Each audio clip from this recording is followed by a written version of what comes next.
the impossible, see the invisible. Row, row, fight the power, touch the untouchable, break the unbreakable. Row, row, fight the power, power to the peeps, power for the dreams, still missing piece, scattering so incomplete. We be that once incredible soldier from underground. See how easy they all fall down, digging through the core to see the light. Let's get out of here, babe, that's the way to survive. Y'all top of the head, I'm on the set, do the impossible. Don't you wanna bet, cause a lot of things change. We be waiting in vain, if we wanna get by, no pain, no gain. Wow, fakers wanna test me again? Sorry, my rhyme's gonna snatch your brain, yo. I'm still starving for the straight up skill. We gonna make it happen with a crazy rap skill. Get ready to rumble, now is the time, If you ain't know, now you know. Good luck.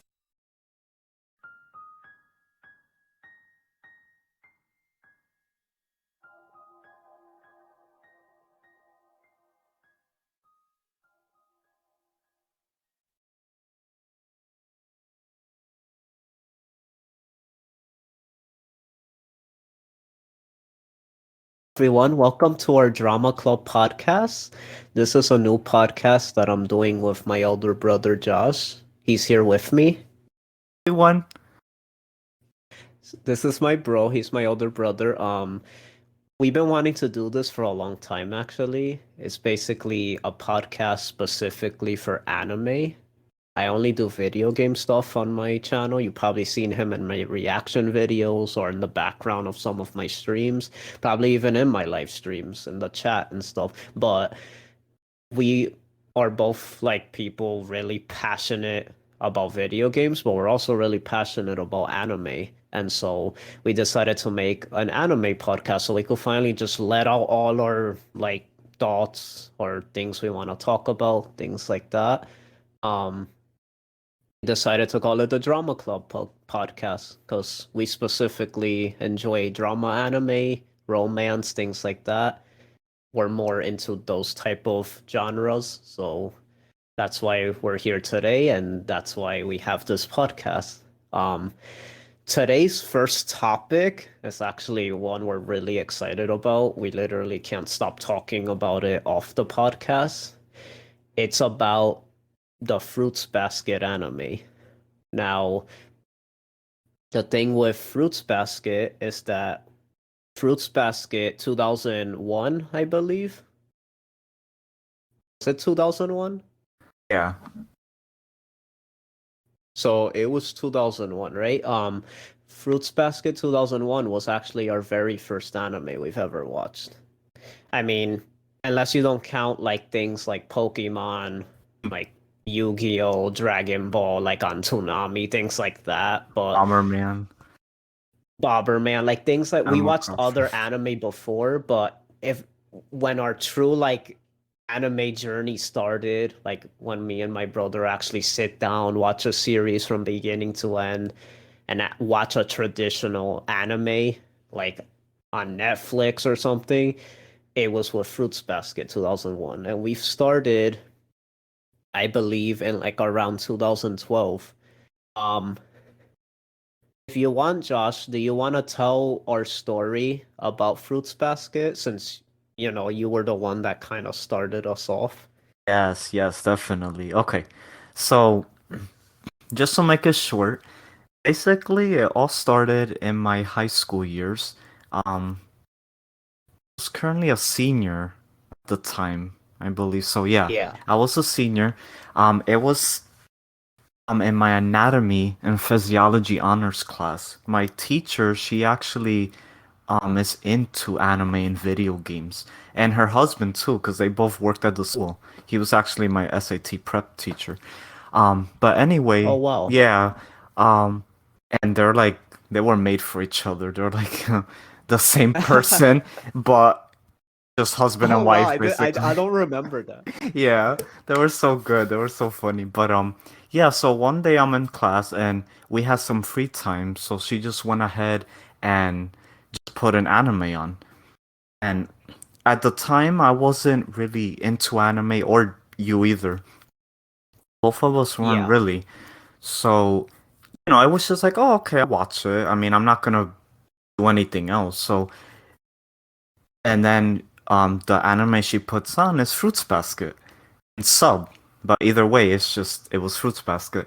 So I start watching it, and I'm like, oh, this is kind of funny. It was, it like hooked me right away. It was just the first episode, and I think we just watched the first episode alone. And I just remember thinking to myself, "Oh my God, this anime was actually really funny. It was heartwarming, and it actually looked like something I could watch one day." Then fast And forward, yeah, go ahead. yeah, before we get right into, I know exactly where you get. Would you like to also tell them why we weren't into anime, or maybe Yes. why we might have turned us away? Because we kind of Yes. have a similar story for that. Reason. Yeah, so that's what I was gonna get to too. So yeah, at the time when I saw Fruits Basket, my brother and I weren't into anime yet.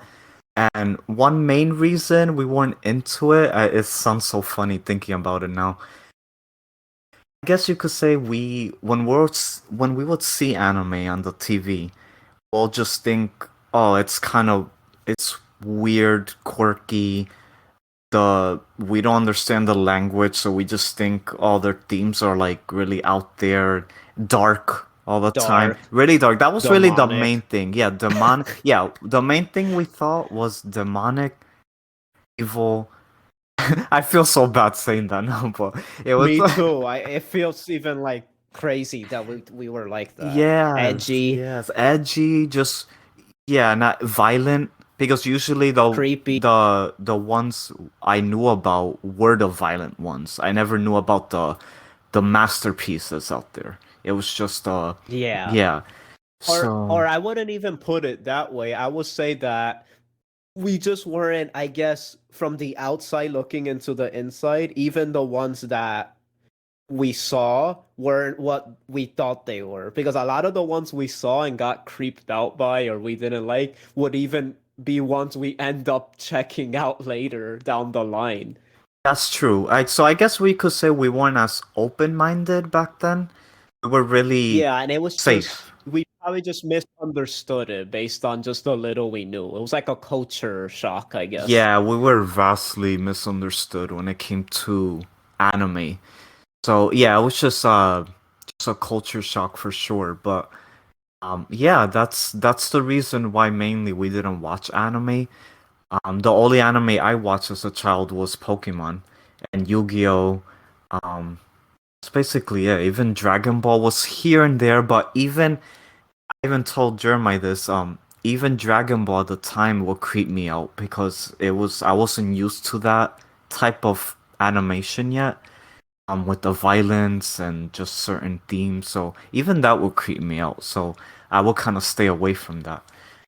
And for To give some odd context for reason, really quick, when it would yeah, come yeah. to the music, like the theme songs and the ending song, just because we didn't know what they were saying, we automatically thought, oh, they're saying bad stuff, or they're saying, It was weird, yeah. yeah, Like I don't even know why we would think. We just assume it was just like all different languages. Like I don't like. It's weird how we even thought. But to give context to that, so people could actually know what we mean by that. Like we were brought up like very.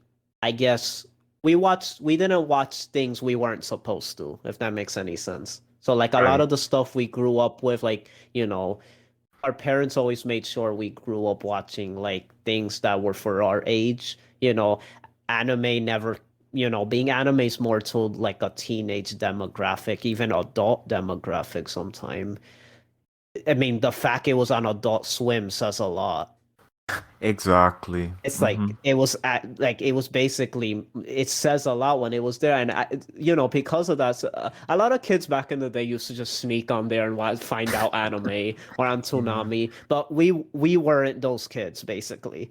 We waited a little longer before we started to join everyone else. So I guess because of that, that also didn't give a good vibe already. Just the fact anime was on Adult Swim and just like, I mean, you want to share a little that story too? You told me like about Yeah. like even in school you had a friend that was like writing some Oh. creepy stuff and like that. Yeah. Like that's a perfect That was a example. bad example to even get into anime or manga or anything. Basically, this kid, I don't know what work it was, but basically the manga had a part in it that you could choose a friend or a person you know in real life and place a curse on them. So Oh my god. that immediately turned me off. I was like, okay, first of all, get away from me. And second of all, I need my Bible. And third of all, I'm not gonna watch anime or manga because that's darkness that I don't want to get myself involved with. So that's another reason why we didn't get into it.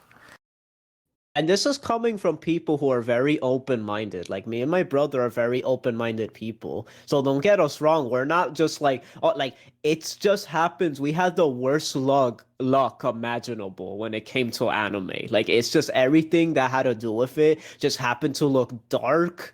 It Uh-huh. was just like, creepy. An edge. Josh literally met an edge lord. Like to think. That too. And that wasn't You even the only actually. example. It was more than once. Oh, really? Wait. Okay, yeah. Keep sharing the story.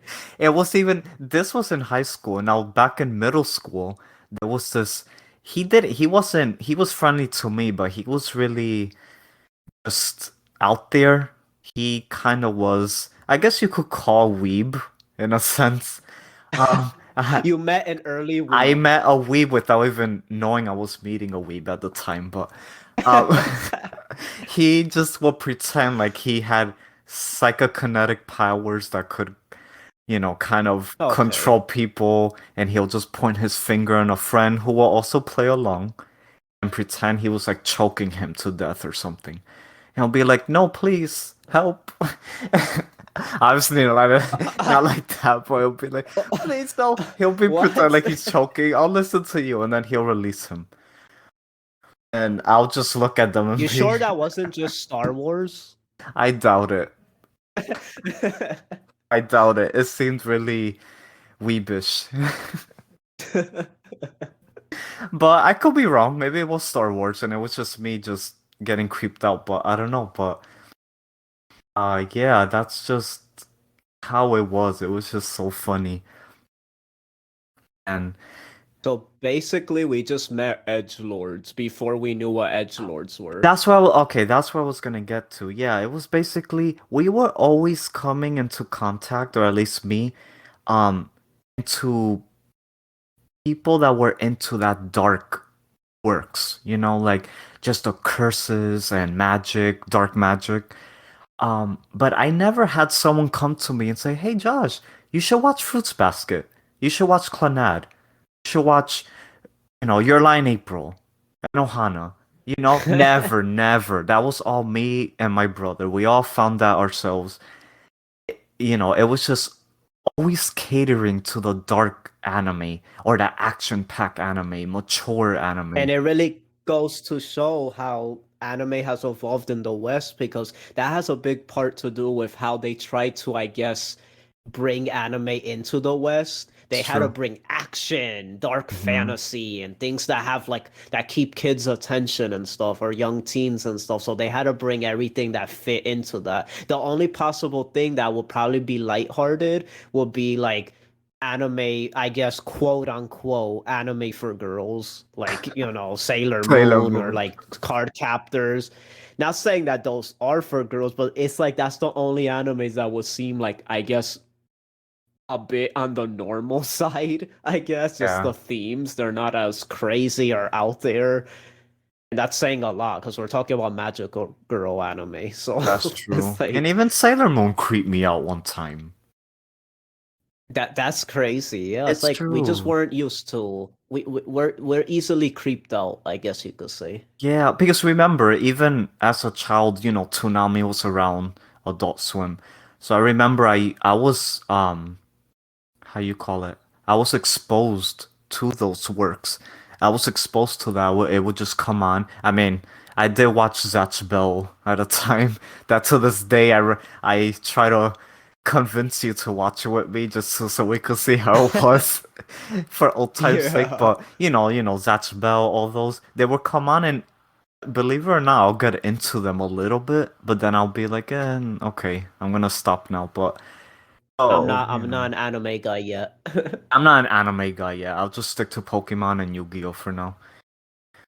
Yeah, so that's the thing. It's not that we were totally new to it. We just weren't exposed to the positive anime with the positive The themes, only type of anime we will get into, if you want to even count it, I personally don't count it, is anime that are related to video games. And because of that, that's the only reason we would watch them. So Exactly. Pokemon being, of course, the obvious example. But I've even personally found an anime on my own. It was the Bomberman Jetters anime. And technically, that was like our first, I guess, traditional anime, sorta, if you want to count like the fact So, we watched it in Japanese. There was no yes. English dub, and we watched it with subs, and we loved it. We loved it so much. In fact, it was like one of our favorite things we seen at the time. I guess that gives credit to anime in general, just the way it is. We weren't used to that, so Right.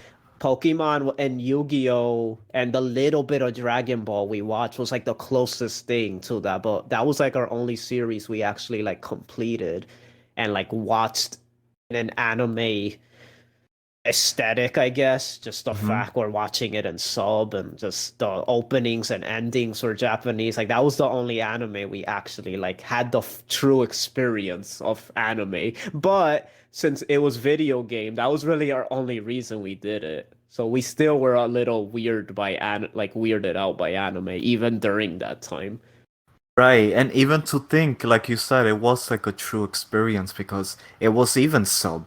So we even Yeah. got to experience as early as that how it was to watch a Japanese animation with subtitles, and who knew that would be kind of like the opening, the welcoming to what's to come in the future of all these awesome anime Exactly. and stuff. And let me just throw in Hamtaro as well, because that was another one that I really enjoyed That's when I was right. going.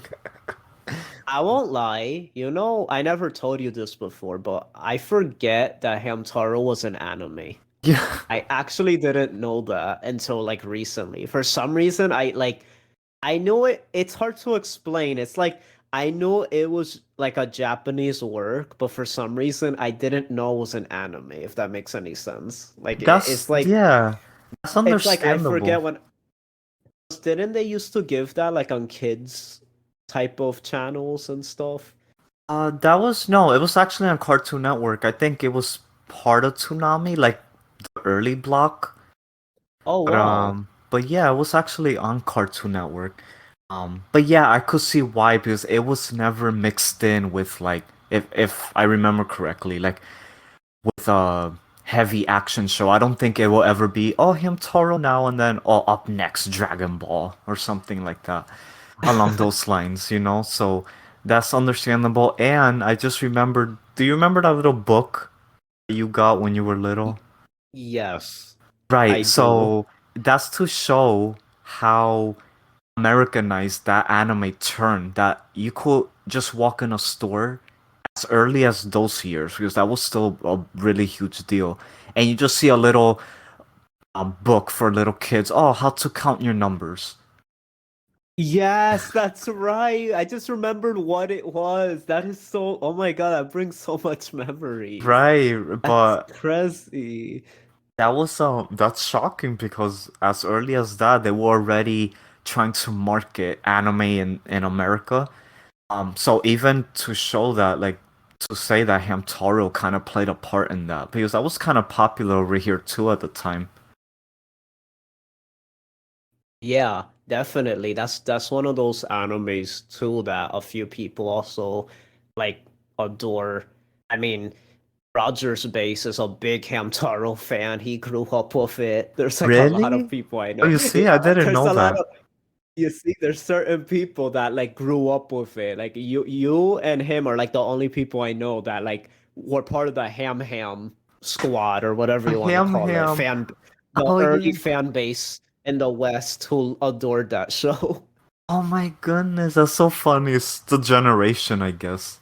like a The childhood. generations, yeah. Then you have your Dragon Ball fans, of course. You have Mhm. your Yu-Gi-Oh fans, your Pokemon fans. And surprisingly, to segue back into, our podcast, you had your Fruits Basket fans. Because Exactly. Fruits Basket was actually one of the earliest dubs to come to the West. It's actually credited as like one of the first slice of life animes in the West. Wow. See, I It's didn't like know out that. of every dub that came over here was basically like an action. Uh, if it was like a more towards like a female audience, it'll be like a Card Captor Sailor Moon type show. Right. Uh-huh. But So true. Fruits Basket was the first school anime like to come over here and be that's why it's become such a like phenomenon in the West to like young teens and stuff is because it was the shoujo that started all shoujos in the West, basically. It Exactly. might have not been the first, but it's definitely the one that turned like, you know, a lot of fans to get into those type of genres. Exactly. That's so true. I could see that too. Um, Also, I was gonna say, if you wanna segue back into your story or continue, I mean, into your like fruits basket, we got a little like on a tangent, but Right. now that we Yeah. basically like You needed to go know the back history. Yeah. yeah, they did definitely. But now, you could continue like your fruits basket story, or do you Right. want me to take over? No, basically it's to close it out that part because I'm almost heading, unless you have anything to add. Um, so yeah, so I saw Fruits Basket for the first time in class, and I just immediately fell in love with it. Um, it took a while though before actually watching it again. Fast forwarding to about Yeah, a year.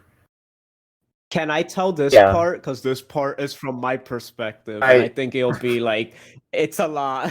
This is the part I love sharing with Right. people. Yeah. Go ahead. Okay, so, oh my God. So basically, fast forward to, I don't know, I guess few months, We'll a say a year year. maybe, About a a year. year later, my brother would constantly bug me about, Jeremiah, you need to watch Fruits Basket.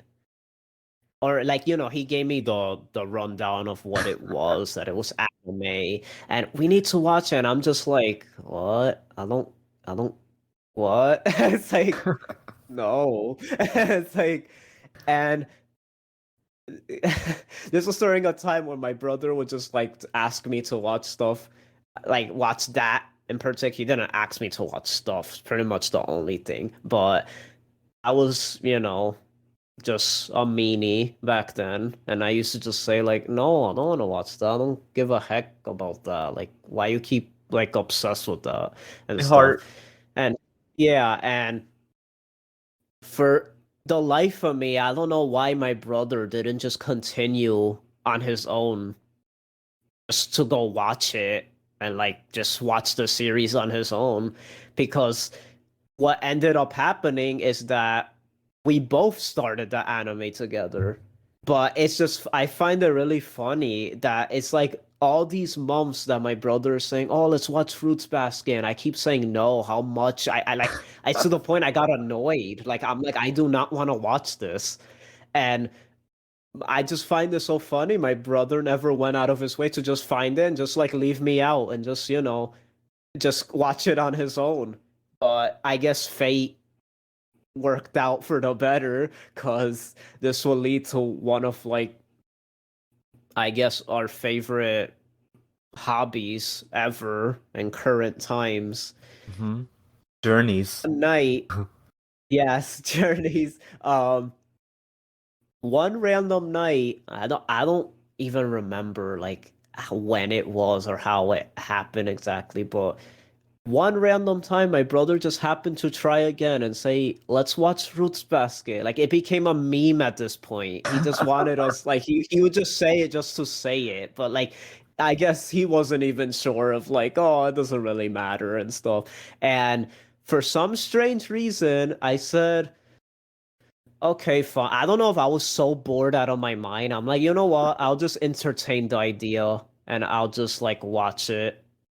But here's the funny part. Mm. I wasn't gonna watch it. In fact, I was just saying yes because I don't even know why I said yes. And then my brother started to set up. We do this thing where we hear like on our earphones. There's like a splitter thing we use for the computer where we like connect it to the computer. We could connect both of our headsets to it so that way we could watch like anything together and we could hear it through our earphones, whether it's to appreciate music or things like that. That way we could, I guess, watch things together. So we already had like it basically worked out perfectly. But anyway, he was like setting up like the computer for us to like watch it and stuff, right? And as soon as he finds it on Netflix, I believe that's why he convinced me even more because he probably found it on Netflix. That's probably why you even was convincing me even more. Yeah. Um, I said yes. He starts setting it up, and I kid you not, right when we sit down, I'm like, Josh, I apologize, but I didn't really mean it. I actually I just said yes. I didn't really want to watch it. I just I don't know why I said yes. I don't know. I just did. Just And I kidding. kid you not. It was a just kidding moment. I know I'm so bad, but I kid you not. If it exactly, it's like I was a jerk, but kid you not. I felt so bad seeing him set up. It's like it was a scene out of an anime. Just watching him set up and being so excited to watch it. I'm like, you know what, Josh? I feel so bad that I was lying, but yeah, so I'll watch it with you because I feel really bad that I was like. So all it took was for Josh to be super excited and for me to feel just a little bit bad and just do it anyway. Just see how it goes. I had nothing better to do, I guess. And that changed our life forever because Oh my ever goodness. since we started that first episode, here we are now talking about the remake of Fruits Basket 10 years later after watching dozens of anime and falling in love with so many different works. That It's is a just crazy insane. story. When you Like when tell you it, put it it, in it always makes me laugh. It's just I can't believe that's th- how we started our anime adventure. I know it's like as I'm even saying it, just it boggles my mind because it's like I was like 12 years old. Guys, do you know how old I am now? I'm 23. We started this when I was 12 years old. You're old. My brother was about, I think you were in college, like your first year. Freshman, yeah, in college. And now I'm in college. I was in middle school. That's Like, scary. it's scary. Half of my life I've been watching anime without even knowing it. Okay, this just And got really deep. yeah, it's like, but Fruits Basket, yeah, so we started watching it. I believe it was just funny. It had everything. It was funny. It was cute. I guess I just kind of liked it, and I'm like, okay, I kind of get what you mean. You And saw what then I saw. I gave in. It's like I was Gave like, in. okay, yeah, I kind of I guess the best way to describe it, what I could imagine what was going through my mind if I were to guess, I don't really remember, is that you know what? This is the closest thing to Bomberman Jetters. We might as well give another one a chance. That's so true. That's so Because true. Bomberman Jetters was one of the greatest experiences for us. So to Yep. see one that's like not the way it wasn't dark. It was really lighthearted, funny. It had everything I could like, and it was in English, so it was even better. So it felt like, you know what? I like this. I'm gonna continue this. And we fell in love with it. It was amazing. We experienced what post anime depression is, which is after an anime ends. I'm sure all of Yes. you anime Oh fans my know that goodness. feeling of just, and it was Uh, even worse at the time because at the time it used to be that we would take a break from anime after every anime series we watched. right. So like every anime we watched, it's like we will take a large break because we just didn't want to see anything else. We'll just want to move on to the next thing. Screw anything else. We're never finding another anime. We just assume Fruits Basket will be the only anime we'll watch, probably. I don't That's even know right. what we thought at the time. I All I think know is that we uh, wanted more, but we couldn't find more. we couldn't get it and we weren't gonna get it. And you're so right. I Yeah. now I think about it, that's an interesting thing you mentioned because I don't really remember what was going through my mind after we finished. Like we just was I just wishing that that we'll find something similar or I mean, it's just to reveal really quick. I mean, it did make me want to start reading the manga, which I bought a few that same year. And then I don't know what made me. I think I before it became kind of your role in finding our anime. I was the one finding the anime for us that were so I would literally I would literally Google what anime similar to Fruits Basket? And then I remember it will be Yahoo Answers, and it'll be that was like the old answer. Oh my Way goodness, of finding board. anime. Yeah, instead of like Reddit boards, it was Before my Yahoo. anime list. Exactly. And I bet at my yeah, it existed at the time. We just didn't know yet. But yeah, remember that's what gave all the recommendations for the drama anime. And that's how we got to Oron High School, but that's for another podcast. Yeah, Yeah, because kiss, fall in love. Okay, but talking about hey, that, hey. so yes, we watched the dub version of the opening. Don't hate. Yes. A lot of people hate the dub version of the opening, but Oh, we're one of the few stands who like the opening and it's dub. awesome. Go Caitlin Glass. Oh, Anyway, Caitlin Glass. talking about Caitlin Glass. Yes, talking about Caitlin Glass, you read my mind. Okay, so can we just talk about how she's one of the best ADR directors at Funimation? Anyway, oh Yes. yeah, she directed Fruits Basket. Oh yeah, that's So right. let's Oh, start with Fruits Basket.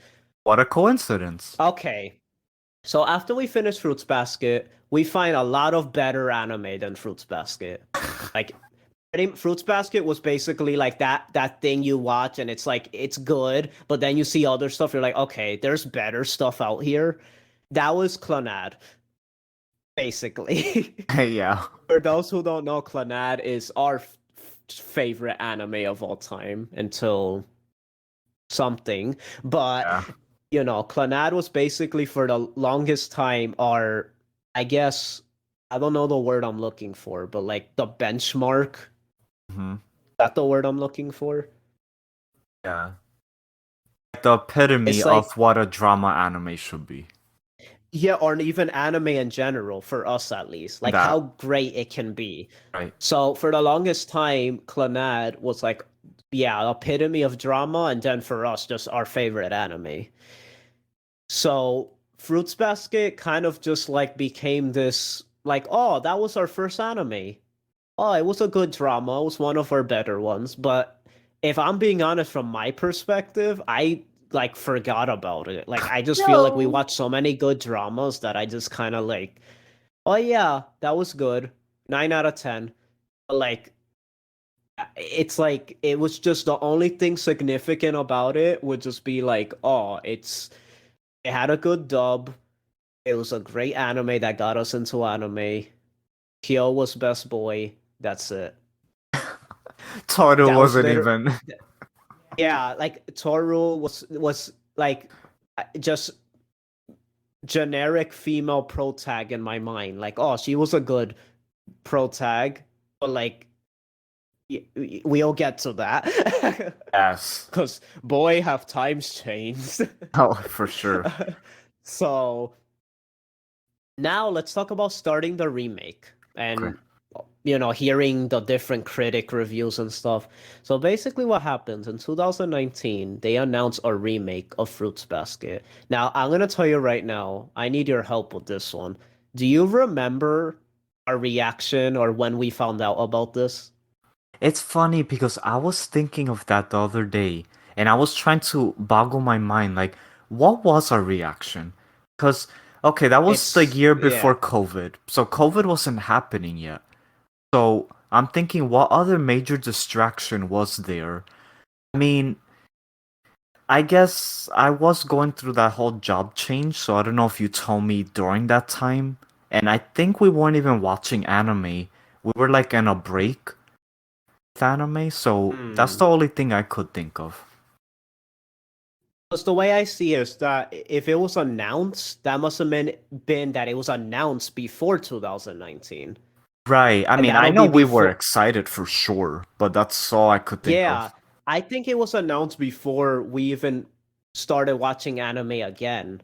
Mm, So I think at the time it was exciting, but like it was a long way coming because we found out they were gonna adaptate the whole thing. So we know it's right. gonna take a while. So I guess, Mhm. but regardless, I'm sure we were excited. I guess, yeah, it's hard to say to be honest. Like I don't even know if like we were excited, but it was just like, oh, Fruits Basket. I think it came Like, in waves actually, because okay, we're excited, especially you since, your thoughts on the first one. Um, but yeah. I think also over time, as time progressed, I will ask you questions sometimes, referring to the voice actors. I'll be like, "Oh, is the cast returning to reprise their roles?" And you tell me yes, and I remember I got super excited. We are both excited. So I think over time it did get more exciting. It was just at that point, it was still just a beginning. It was just the announcement. It It was was the the beginning. beginning of But then everything. it came out in 2019. Now, this is a time when we got off of our little anime break and we started watching anime again and we saw Fruits Basket first season. We're like, okay, that means there's going to be multiple seasons. So we might as well wait because this is going to Uh, be awesome. It's going to adaptate the whole manga. It's going to be a great remake of our first anime. That was probably in our mind at the time. A great remake, a great complete story to a great work, but we were so wrong because it wasn't even close to that. Um, well, for those, don't take that out of context. It just wasn't think of even a close better to word than great. a better word. Yeah, I said not even close. Like if I'm saying it's not as great, It means, for those who you know, better, it was even better. better than we can imagine. So the thing about this manga, we didn't know anything about it. All we knew over the years as we went through our anime journey is that it was indeed popular and that people did like it like us, and we were happy to hear that. But what we didn't know is how great it actually was when it became remade and actually got its full adaptation, and that it could reach levels that we never thought was even possible for this little first anime we watched. It kind of felt like a very symbolic remake for us because it was like it was our 10-year anniversary about watching anime. It kind of just had this certain level of like irony. Like after 10 years of watching anime, we come full circle to our first anime remake, and it ends up blowing us out of the water. Like it was just crazy. That's like once in a lifetime. It's just one of It's a those once in a things lifetime, like just one of those little things you appreciate. Like, thank God that it happened, that because it's happened. just like Exactly. it's just so perfect. It's so cool. But anyway, so during the airing time, 2020, and we'll see the seasons air, we'll say, oh, sure, the first season did better than the original first season on my anime list. We're like, okay, so it's definitely a faithful remake, make at the very least, and it's doing great. So that Hmm. was already shocking. Right. Then the second season comes along, and it's getting kind of popular now. I start seeing some videos about it, or even people talking about it, saying, "Oh, Fruits Basket is great," and I'm like, "Oh, okay." And we see that the some critic reviews like they're even better, and it's like, it's great, and we're like, okay, wait a minute, this is reaching like people are talking about it now, and now it's like to the point where it's like levels of other drama anime. It's funny, I don't remember D- that much. yeah, so the second season airs and it's like pretty good and stuff. At least from my perspective, as far as like hearing people talk about it, that was I never Buzz. talked about that, I believe. But Yeah. the most you knew was probably just like my anime list and Right. stuff. But Mhm. other than that, it was like, okay, this is kind of exciting. Then we hear the announcement of the final season, and we're like, okay, it's time to watch this soon. It's gonna end, and we can finally watch our first anime remake. Yes. So it starts airing. I kid you not. We go on my anime list one day. We see that this anime is like the ranking is like high, like first page high, and we're like, wait. Okay, what's going on here? Wait, no, are we blind? Or it's like, are we seeing this right now? Fruits Basket, like you do realize Angel Beats, um, Toradora, Anohana. There's all these greats that are here and this is above those. It's like, wait, okay, now it's getting a little serious. So then the anime nears its ending, and it's literally in the top 10, and we're like, okay, wait, now it's Clannad status. And as it keeps going higher and higher each day, I Or kid you not, we saw it go more and more higher.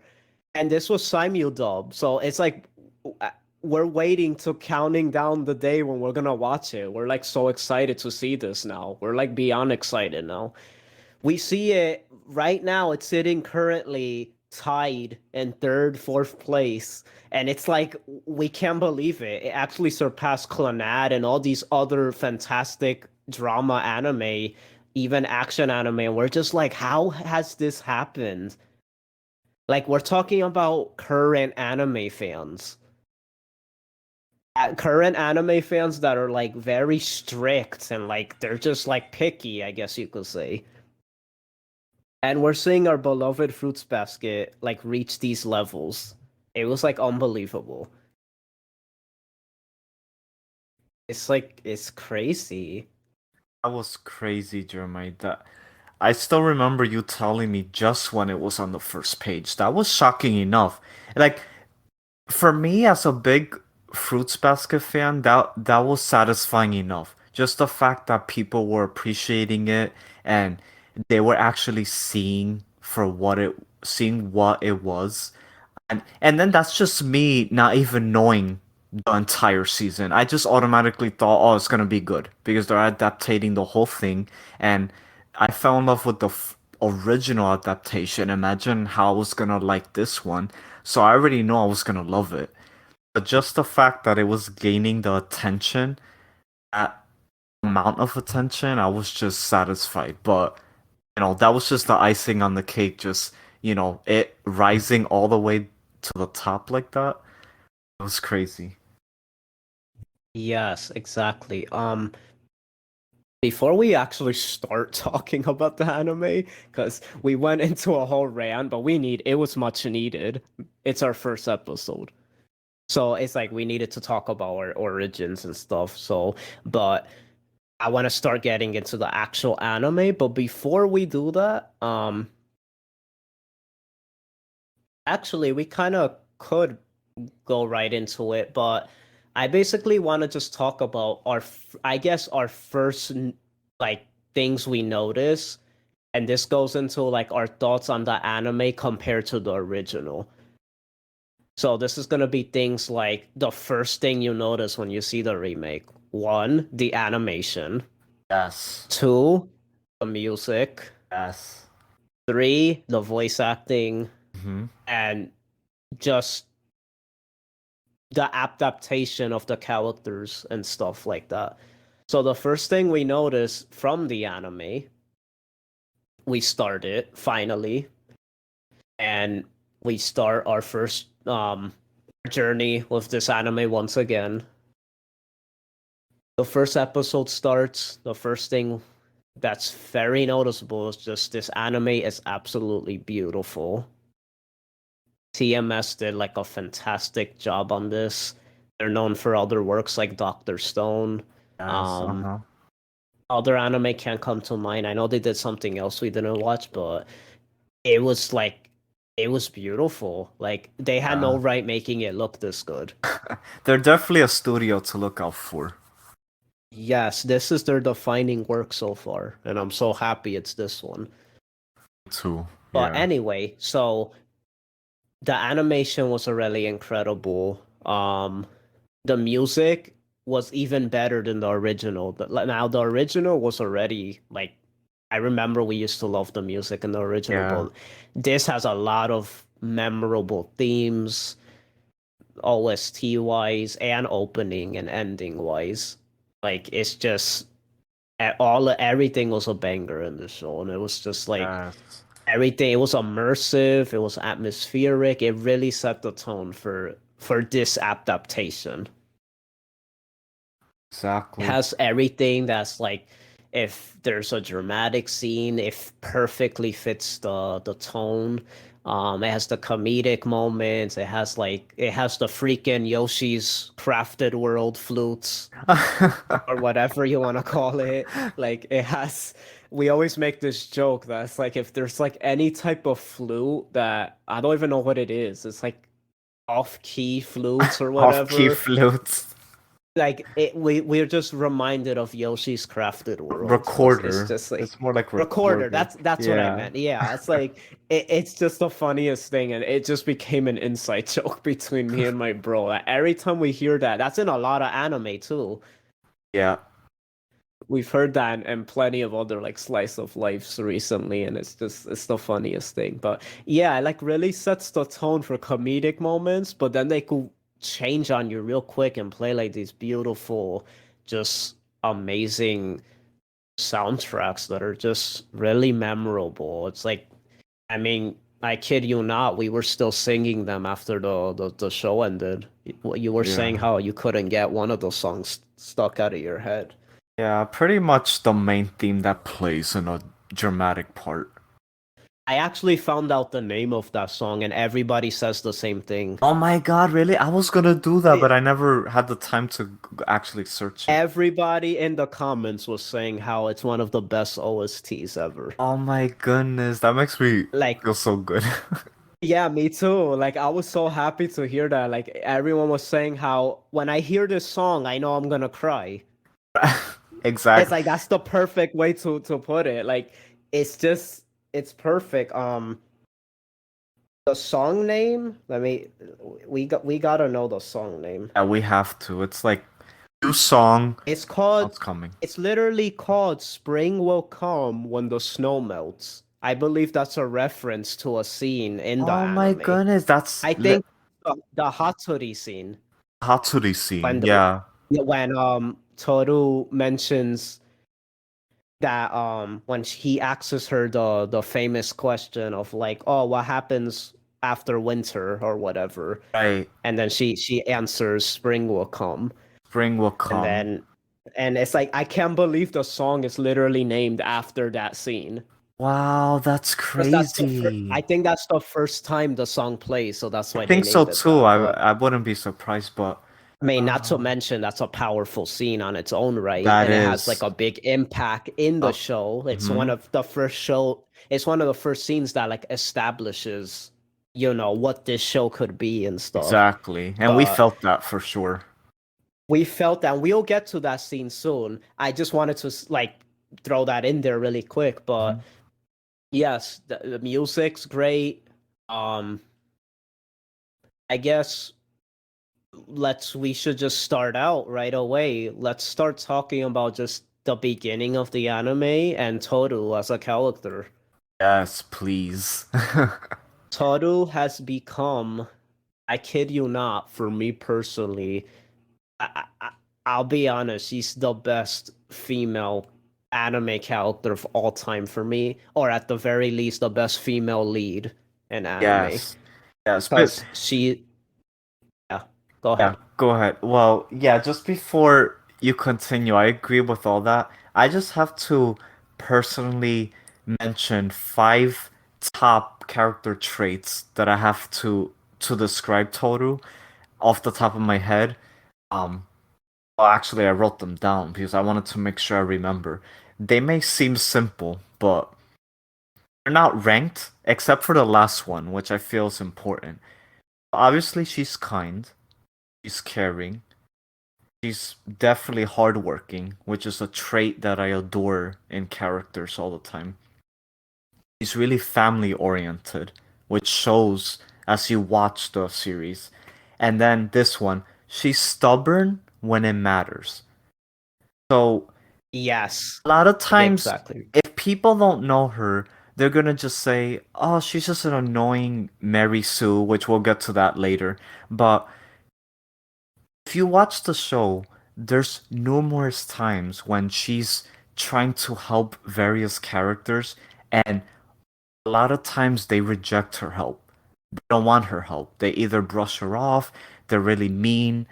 But the thing is, Toru will be really stubborn. She does not give up. She wants to help that person and she won't stop until she helps them. Um, that's one quality I wish I kind of had because in life I feel like if somebody didn't want my help, they'll scare me off right away. So I'm like, okay, I'm just gonna leave them alone. I'm not gonna bother them. They obviously don't want my help, so why should I still push for it? But Toru was just on another level that she could sense when somebody needed the help. They just didn't either know how to ask for it or they didn't know they needed it. So she just had Or that they couldn't quality. find a way. Maybe they also probably couldn't find a way to find help depending on the situations in the show. Because there's a lot of Exactly. situations where they felt locked away, So, where I they mean, couldn't. that's kind of understandable with these characters, with the Somo family and their situation. It's not exactly a simple one. So I think it would just come to a shock that such a normal person out of their circle would just come and just want to help normally. I think that's what hit everybody the most, that she's just this normal girl, practically an orphan, if you want to say, at one point. Um, she just comes in and it's like, oh, I'm gonna treat you like anybody else. If you need help, I'm gonna help you. So that was just something that called out to me, and that's why I love this character so much.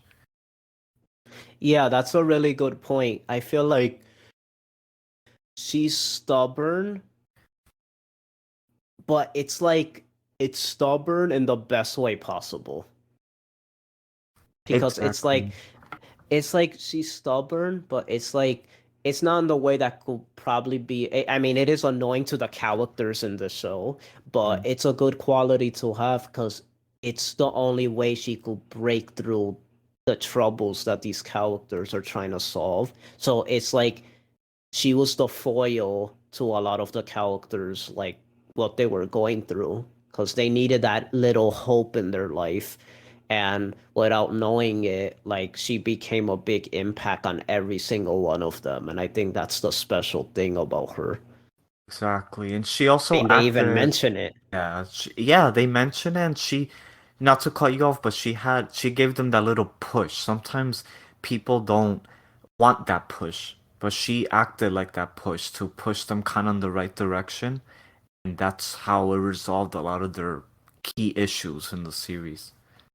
I believe Yuki even said you gave me that push. I think he even mentioned that exact phrase we're using. That's right. So that Yeah. just goes to show that, like, yeah, it was needed by them, especially Yuki, which we're definitely gonna talk about later. Yes. Because I definitely want, I You particularly have a lot to personally. say about Yuki because there's kind of an interesting relationship I have with this character, but we'll get to that later.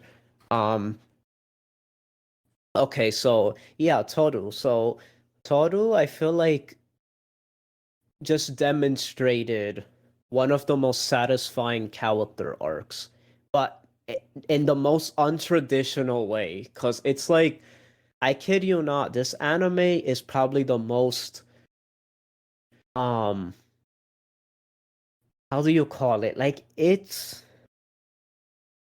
baits you. Because you Yeah. watch the anime think going into it, like, it's just gonna be a normal slice of life Mm. drama, like, slight drama with just like the situation they have with the Soma family and stuff. But then the anime takes a complete 180 and becomes way more than just a shoujo anime. Mm. Sometimes you forget you're even watching a shoujo anime. Right. Yeah.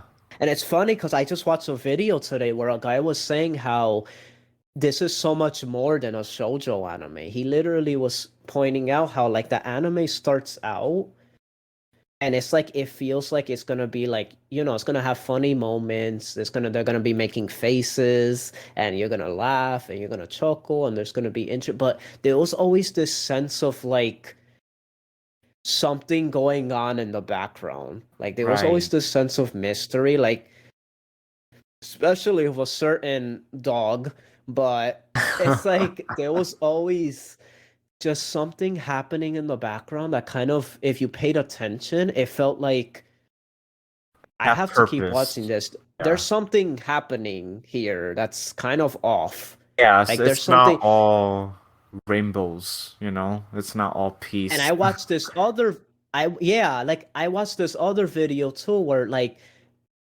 this girl, she was talking about how Yuki's relationship with Toru, something felt off, and that was intentional. That without knowing, there was things happening, and there was hints the whole time that Yuki and Mm. Toru's relationship wasn't actually what you thought it was.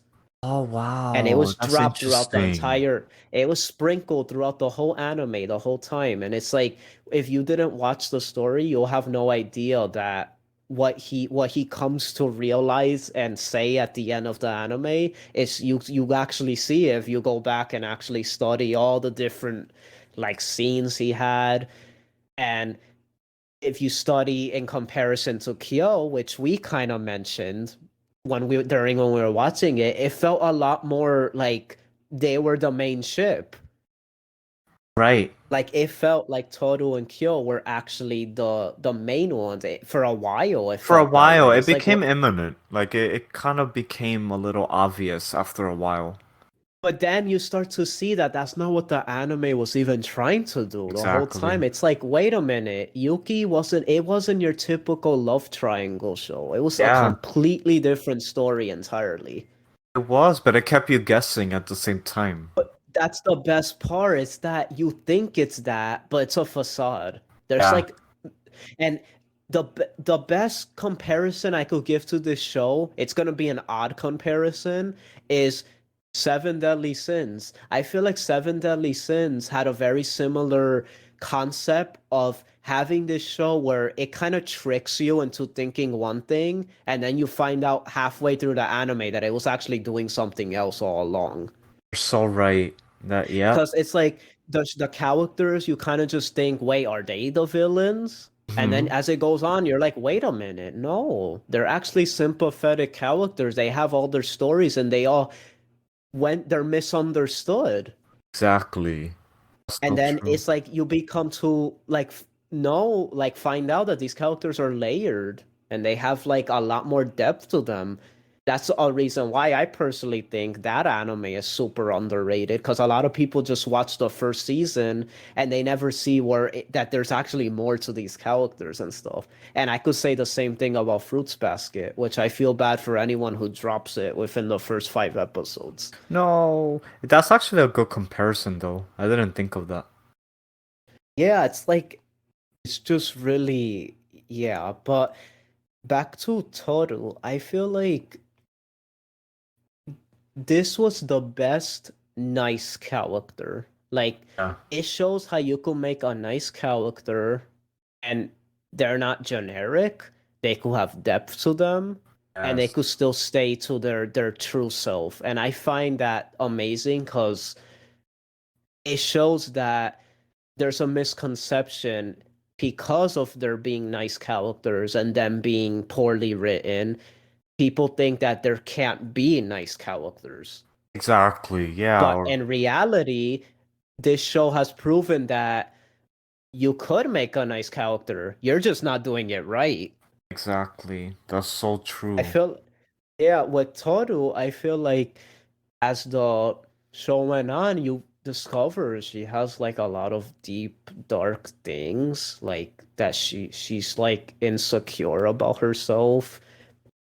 She doesn't like she sees herself as selfish. She Yes, thinks like, you know, for crying out loud, like she wasn't even herself. Like part of her character was because of another character. It wasn't even because exactly. of her just naturally being like that. It's actually part of her tragedy as a child that made her become who she is in the first place.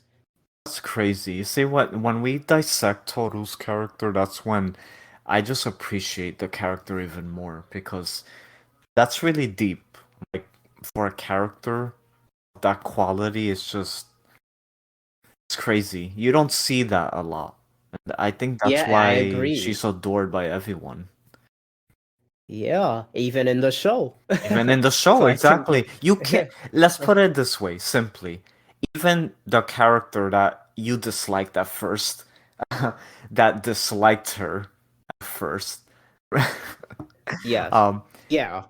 let's just say you can't hate Toru. Like you can't. Even if you try, even the mean girls in the show, or anyone mean that was ever mean towards her, you just can't dislike her. Some way or another, they'll always grab something that or remember something she did, and they'll just realize that it was for, she's actually it'll stay in their mind basically. So they could continue quote unquote disliking her, but in the end, they like her. They just don't want to admit it. That's basically it. They're just Yes. hating at this point. Um, yeah.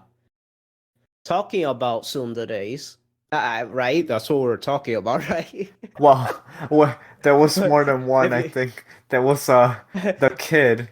Let me see. Uh the little kid Soma. no, but I wasn't. Oh yeah, I forgot about him. But I was talking about just in general. Like you're talking about people hating Toru Yeah. and like the girls and stuff. Like I was basically making a joke. Like they're basically tsunderes, and then I made a Basically, segue to our main tsundere of the yeah. show, which Yeah. definitely doesn't like her, not at Definitely all. not. Nope. Baka. No feelings So there. it's Kyo. So for those who don't know, Kyo was the standout character of the original anime. It was already prevalent as early as the original. It was just a male tsundere that already gives him points because that's rare in anime. At least back then it was. Yeah. And his character just that's such a good trope. Like it just has so much room for character development that he was written right into like people's hearts right from the Hmm. beginning because it's like you could do a lot with this type of character and they nailed him in the original, but to think there was even more because Oh my boy goodness. was there so much more to him even than even the original anime. Yeah. And the growth that this character goes through and his relationships with different characters is like it was a joy to see all the different relationships like kind of come together in a positive way by the end of the show. I also feel that what was I gonna say? Kyo and Toru, right? I feel the relationship in the newer anime felt almost not as much in the first season. Yeah. So in It the new felt one, like yeah. it felt like the adaptation kind of went it felt like they kind of saved it throughout the anime. So it was like more realistic. Like it went through it gradually and stuff. Mhm. But in the original anime, it feels like since it's only one season, they had to do the development kind of right away. So it's like by the end, you could feel like it was an ending. But Right. realistically, that's terrible because that's not where it's supposed to end. I For mean, crying out loud, it made you think it was either one or the other. It was either Team Yuki or Team Kyo. yeah, I actually have something I found out today that you're gonna find really Oh interesting. my goodness. Um, so the original author of Fruits Basket Mhm. was really upset with the original anime. Ah, She really? actually she hated the adaptation. That's why I didn't get another season. Oh my That was goodness. actually the reason. No So way. she was so happy about the newer remake because it was more toward like her work, and I agree because it's like the original, for crying out loud. To go a little off topic, Shigure, I was just watching a video on him, just him, and it Uh-huh. was saying how Shigure was literally just a comedic character in the original. He was Eh, Jeremiah. We didn't get no glimpse of this, the other stuff going on with him. a dog. Just a dog. I'm just gonna call it the dog side of him. The do- And we all know what that means if you watched it. High Because school it literally girls. exactly. It's like, but yeah, it's way more than that. Way more. A lot more than that. Or like Akito. Okay. Okay. Oh shoot. Oh yeah. No, we're in for like. Oh my god. I don't even know how I'm gonna dissect all this, but It needs its own podcast for her alone. I know it's like so. Jeremiah also is the I fact she supervised in this one. yeah. That makes a lot That's of probably sense. why She she didn't so that supervise the other one. mostly confirms that she probably didn't supervise the last one Yeah. and why it was trash. But anyway, so Trash Basket. So Oh my.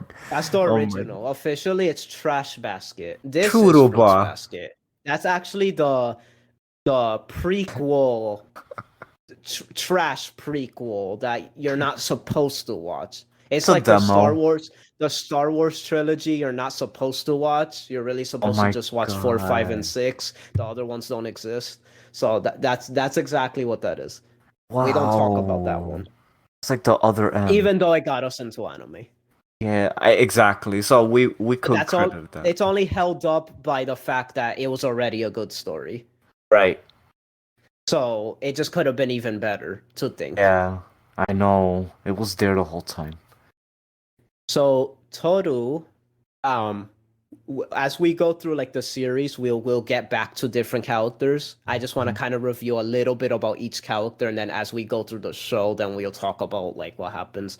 So Mhm. let's talk about Yuki. So Yuki! Yuki, now the reason I say it that way is that there's something that was removed in the remake. There was like a little segment where his little fan club will like do a little chant, Insert and chant.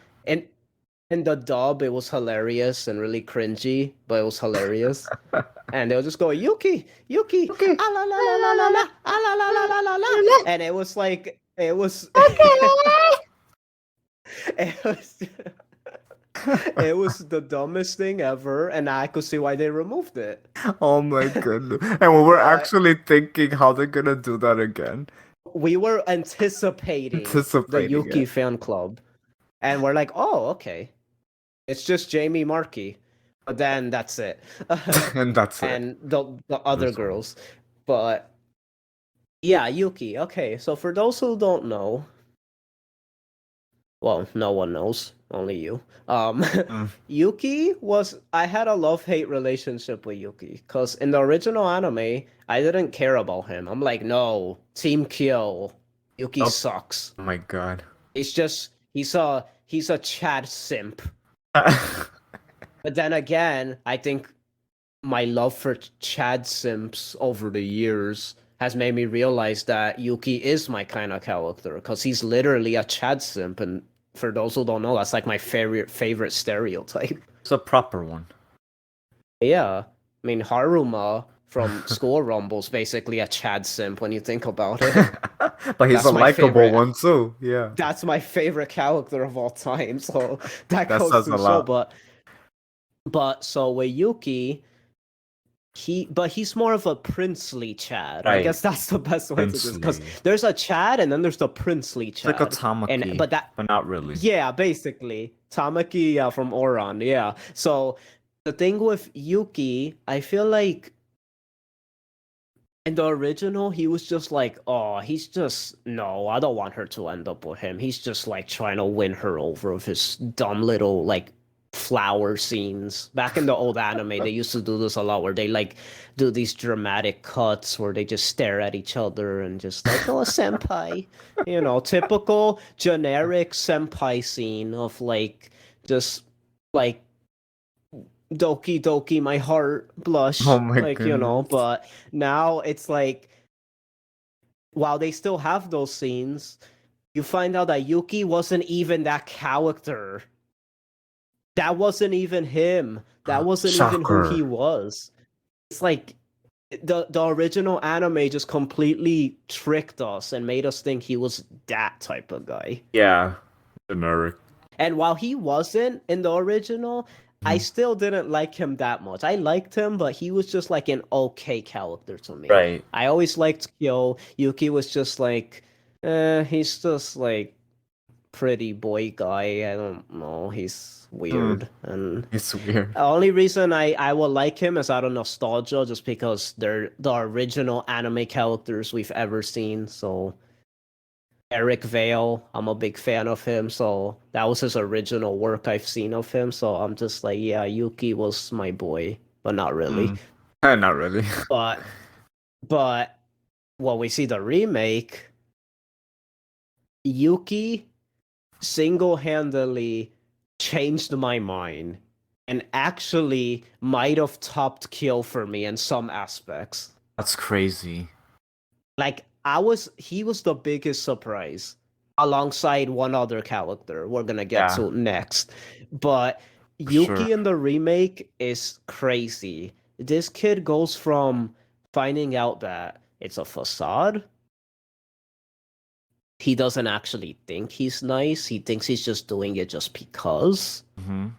To you finding out that he actually was the sweetest person ever, but life just went so wrong for him. Oh my goodness. Poor guy. Everyone just, yeah, this poor guy. That's the best way to put it. If I made a video about Yuki, it'll just be called Yuki, this poor guy. You're That's so the right. best way. Not like an introspective on the dark side and like it won't be any of that. It'll This just be poor rat. Yuki.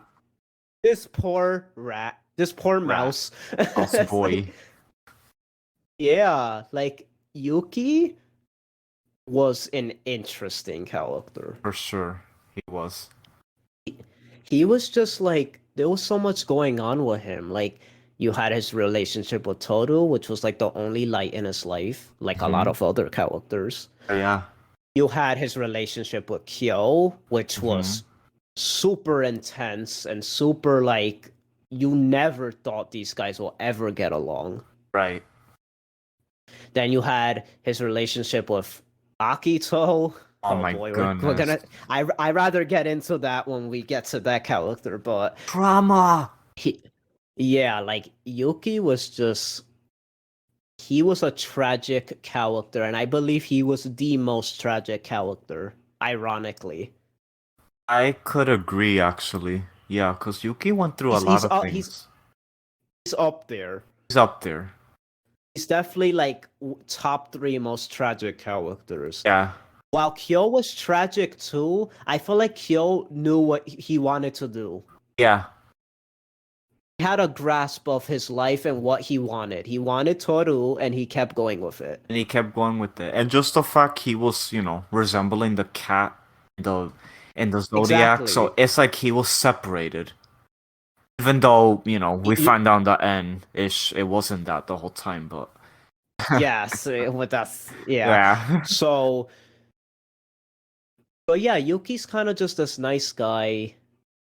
Everyone sees him like amazing in school, but he always seems like he's putting on a fake face, a mask. Hmm. And I love characters that put on a mask because it means they have depth to them. Exactly. But we'll come back to him later. Let's talk about Shigure, or Bark, in bark. the original dub, Shigure. I can't believe they actually fixed that in the dub. Good on Accents. Yes. Funimation for actually like fixing a dub. Like that's so cool. Yeah. So Shigure. Okay. I need to get up for this. Get up, stretch. I'm standing. No, I'm not. But Sit down. this guy, yeah. So Shigure. Yup, in the original, he was just this funny comic relief character. He was kind of a creep, and Yeah. but in a funny way, I guess. Anime weird way of making that funny. Let's But go, so girls. exactly. So Shigure was just that. In the remake, I literally saw this thumbnail on YouTube, and I'm just like, it's amazing how you compare the two characters. And they're like two completely different characters. It shows But how they changed Shigure in the remake, but it's really just a manga.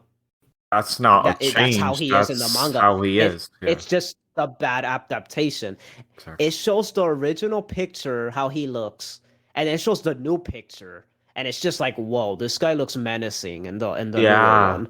Like there's It's something up with him. those looks. We know those looks. His eyes, Yeah. yeah, his eyes have this certain like.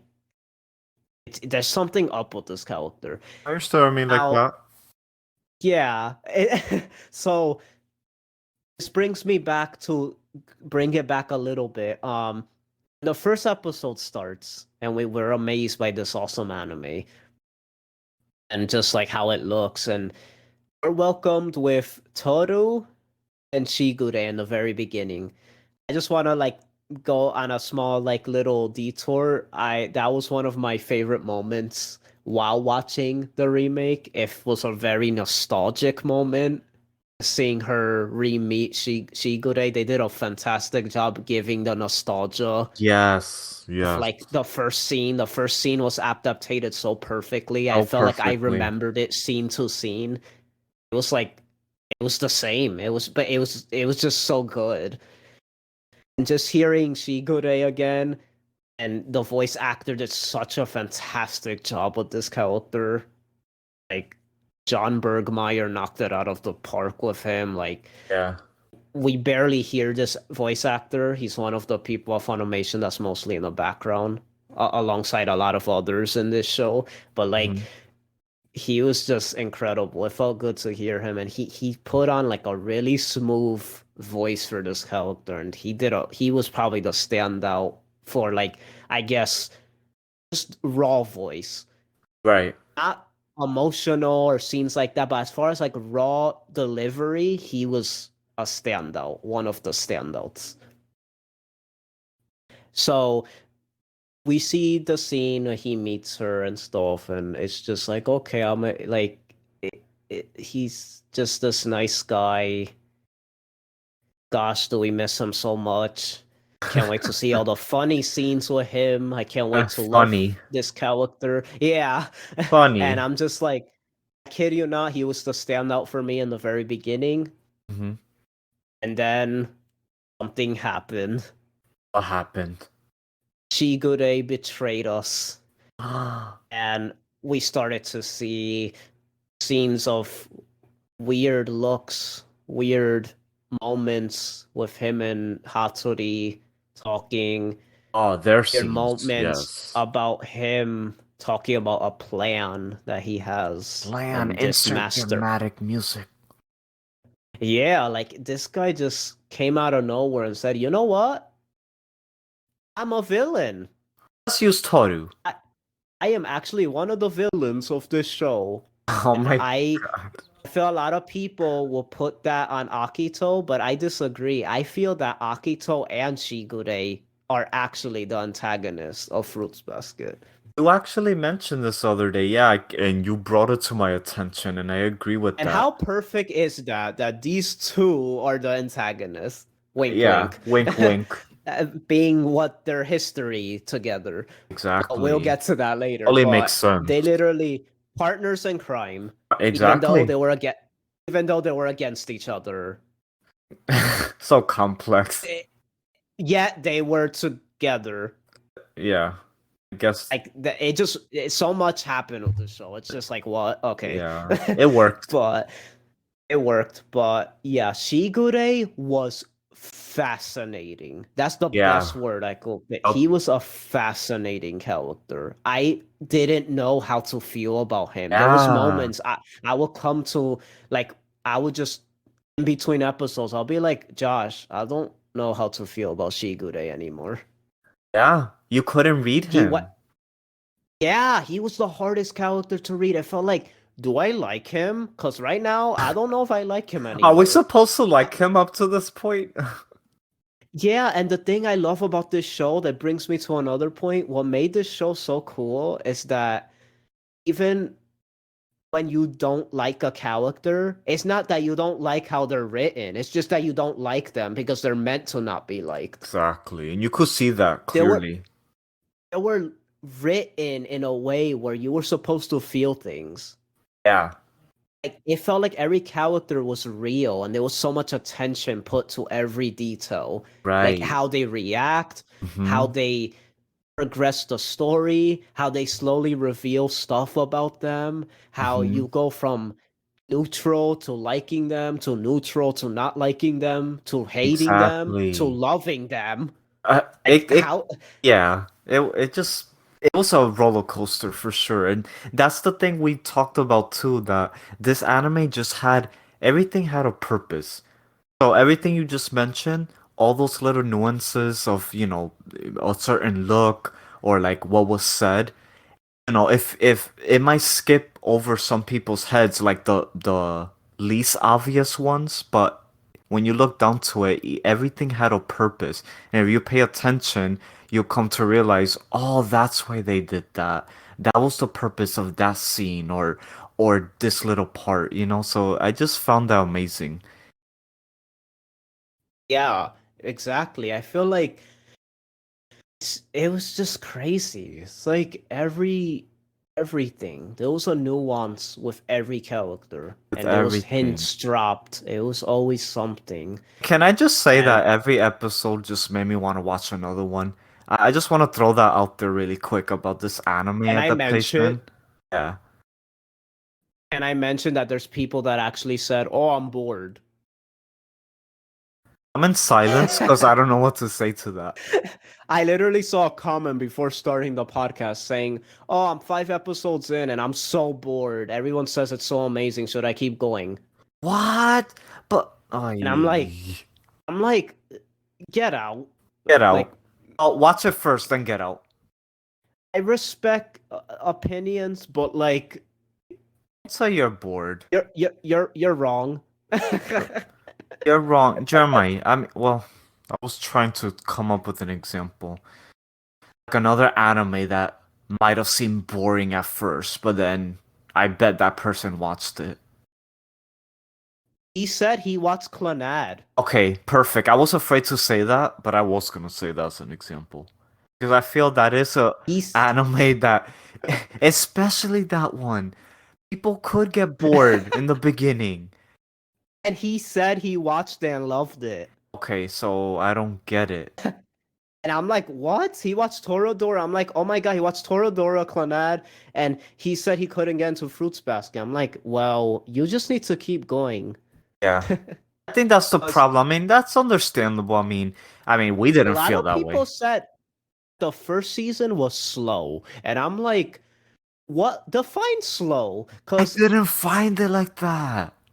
I feel like I must be the most patient. We must be the most patient people on the planet. Because oh my god. God forbid I say the anime was paced perfectly. I feel like people will be like, nah, it was slow and it was boring sometimes and things were weirdly paced. Heck no. I'm standing my ground. This anime was nearly perfectly paced. I feel that too. I Like, don't I don't know how it was oddly paced. That's why you shocked me how the other else? day when someone said, "Oh, it had some pacing issues." I'm like, define pacing issues because I felt like every episode was paced fine, and to the point that even not to say they copied the original adaptation because probably the original did, follow the original manga material page per page, but they did that plus more. So I don't know how much more can you pace it. Basically, I don't know if it's the anime or it's the manga they're critiquing then because It's faithful to the manga, and people need to shut up.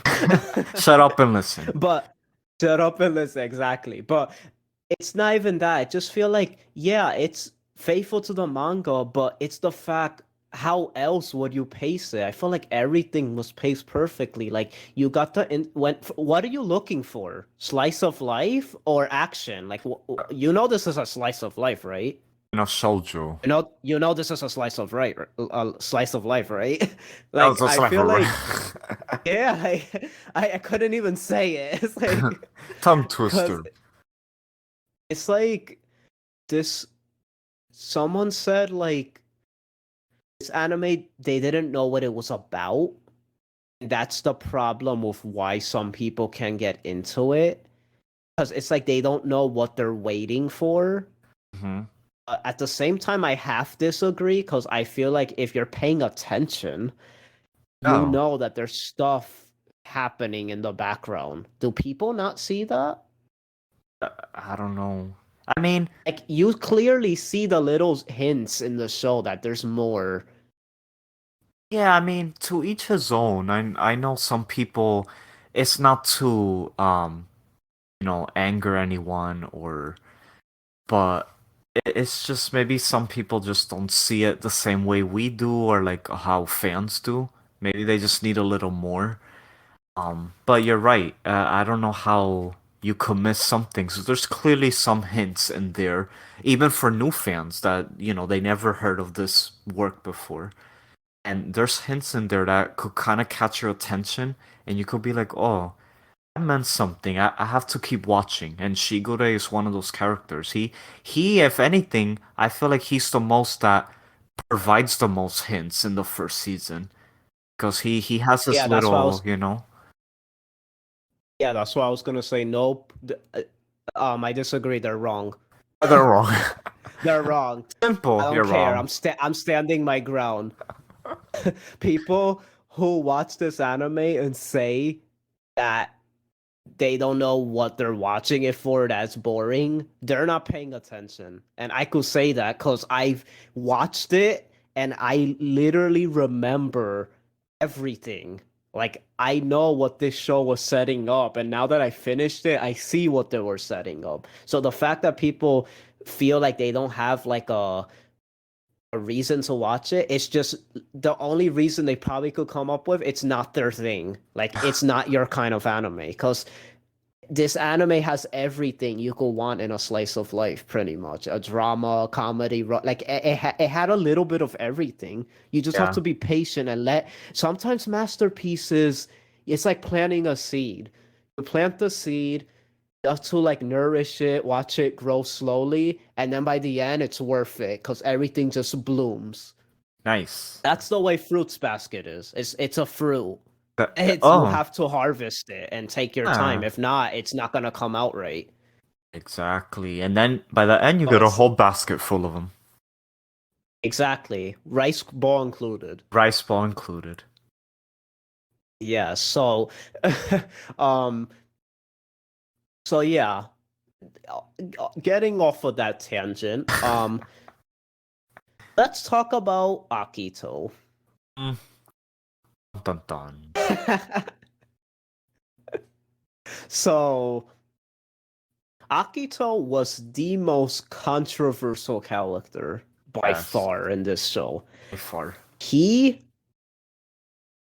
yes, he, Are you sure he about that? was, yeah, for now, Or no? he was interesting, fascinating, menacing, Intriguing. despicable, disgusting, Mean.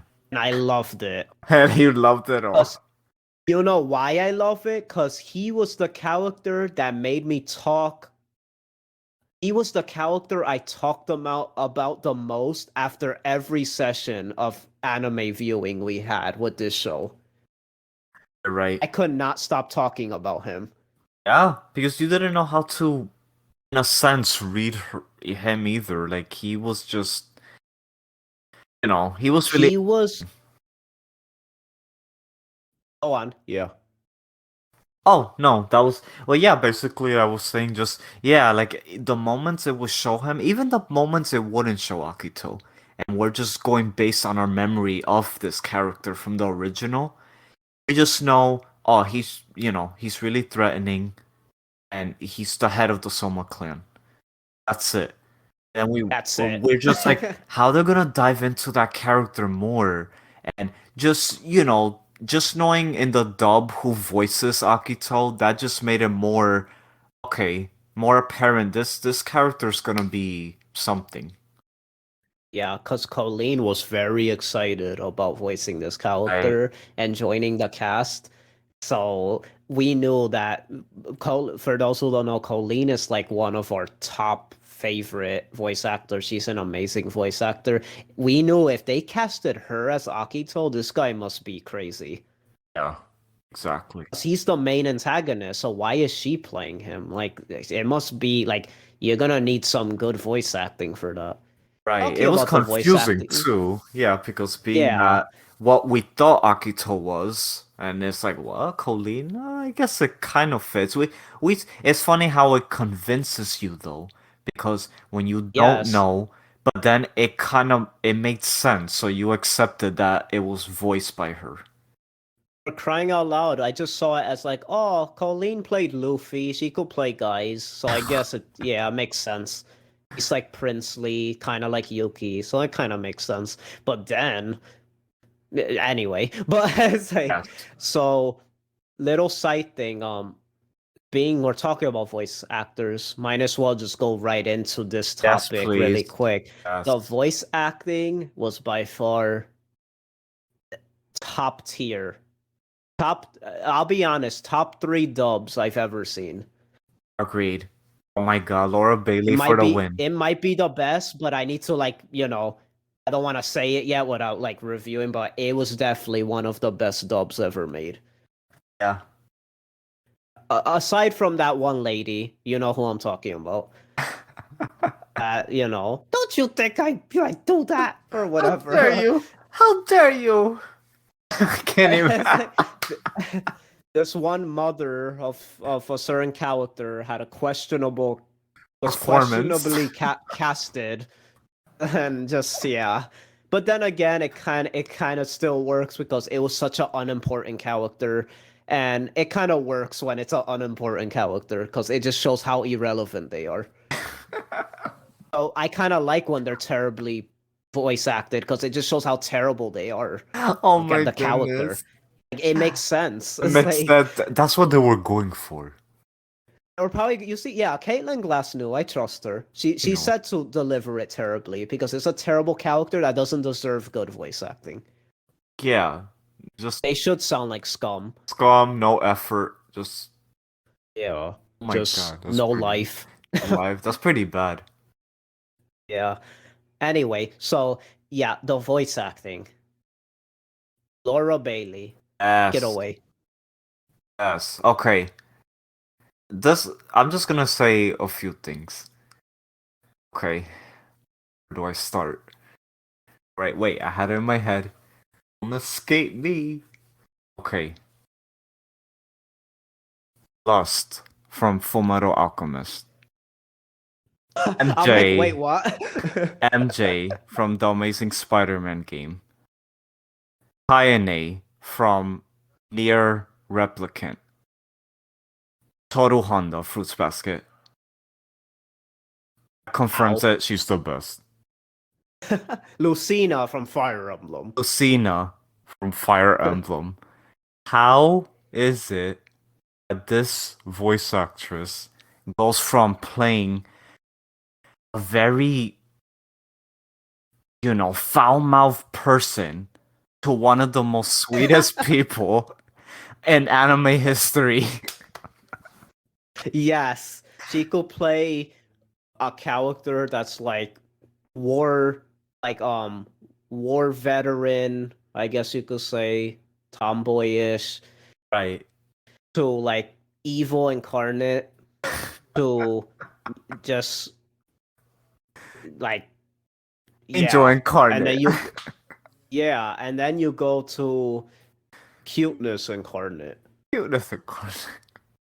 and it's just like how Laura Bailey is amazing, but I'll be honest with you, it wasn't until Toru Honda that I was convinced that she was possibly the best female actress in all of anime. Cause my God, if somebody saw this from the outside, they just thought, okay, what are they talking about? It's just a typical cute anime voice. You need to sit down. Sit down right now. The amount of nuances, different types of cries, different types of squeals, different types of I don't even know what sound she will make, but she Oh will my come god. up with the craziest sounds for the right moments, and it always worked. Yes. Jeremiah, it's the fact that I forgot to mention Keiko from Yu Yu Hakusho. The I fact was gonna that say that too. that's a character that probably could closely resemble that type of voice, but even that is different. She even differentiated that voice from that character. Yes, I agree. I feel like I thought it would be the same. It was completely It different. was different. It's Doesn't just even remind me crazy. of the same character. No, it's crazy, Jeremiah. How does this You wanna know person do that? something? Jeremy Lee, she's a fantastic voice actor. When you hear her, you know it's her. Oh, Lady Rhea. Aside from that, but when you hear her normal voice, you Yeah, know it's you her. know it's her. It's It obvious. was in the You anime too. hear when you hear Laura Bailey, you don't know when it's her. Oh, that's the thing, 'Cause you don't. you hear Keiko and you hear Toru, you can't I remember their voices so clearly, and I feel like it's a different person if I'm being honest. Because I feel like Keiko, like I could tell it's her, but like it's still different. It's different, Jeremiah, and it They're both schoolgirl characters. How is that? exactly. I know, and It's they worked with alongside somebody who worked on this anime. It's just so funny. it's hilarious. Like, and I meant to say, I mean, I'm sure you probably knew this, but I just looked into it more. I Huh. found out that Toru was like her very first Ah, really? lead role, her lead role. Oh, So yeah, that'll explain why she adores the character. It yeah, was kind of obvious being it's an early work, so I it's kind of true. assumed that. But other than Dragon Ball, Yu Yu Hakusho, and like one other show, this was like her first major work she worked on. Wow, that it So, shows. It definitely shows. eh, so it was her first lead role. So that'll show why she has such an attachment and why she's so good with this role. Yeah, Jim, it's one of those things that we say with other actors. She was her. Like nobody could have played Toru. Laurel, Laurel, You basically Laurel. say That it. should be. It's Loru. Laurel. I It's a didn't even mean Loru. to say that. Laurel Bailey. Loru Um, Banda. but yeah, when she played Toru, it's like everything. I kid you not. I would have to take pauses in between the anime while watching it on my brother, being like, Mhm. "Did you hear that? Did you hear the way she cried there? That was different than that other cry. That's hard to do." Because it's like you cry, but you have to cry a different way. But how many different ways can you cry? You know why? She actually feels the moment that's happening. So if a Exactly. certain scene is one thing is happening, she's crying for that reason. If another scene is happening, she's crying because of that reason. That's something you only see in Japanese voice acting. Exactly. But now we're getting to a level where English voice actors are stepping up their game. They're Hmm. starting to actually like they're not just crying by just thinking of a random moment in their life to start crying. They're thinking of the moment that's happening in the anime. You could tell because it's like the moments that she would like get emotional, it feels like, oh, it makes sense why she cried a little more intensely for this, or why she Exactly. cried with that certain nuance in this. Like, it was crazy how you could kind of even tell, like, I'm telling you, voice acting is very like underappreciated. That's Yep. why we had to give it its own segment because Yeah. voice acting has a lot of interesting things that go into it, and this was one of the most like biggest pleasures while watching anime because Yep. it was just so cool to dissect like how they actually do the different voices, how they and Laura Bailey was definitely easily the standout performance in the whole show because Yeah. you tell she did her homework. I hope she gets an award. I hope for this She role. should. She We all deserves know it. it's gonna be a Dragon Ball character that gets an What? award. I'm sorry, I'm not meaning to roast. We know it's true. It's gonna be a Demon Slayer voice actor Oh or my something. god. Jeremiah, activate shield. The tomatoes Yeah, are coming. I'm not big on Demon Slayer. Guys, please, he's my brother. Don't shoot. No, it's okay. They could.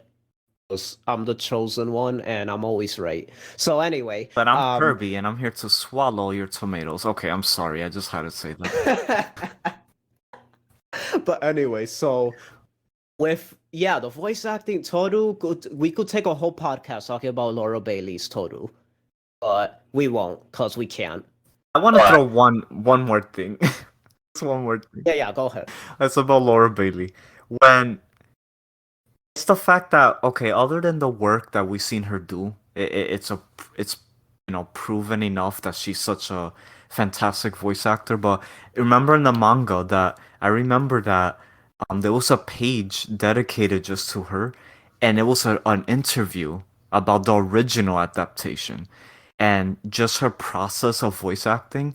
And I remember years ago when I read that page, that always stuck to me, like ever since that time I read it, that how she would describe that sometimes she'll leave the studio feeling sad or feeling angry just because of how deep she would get into her roles in the studio.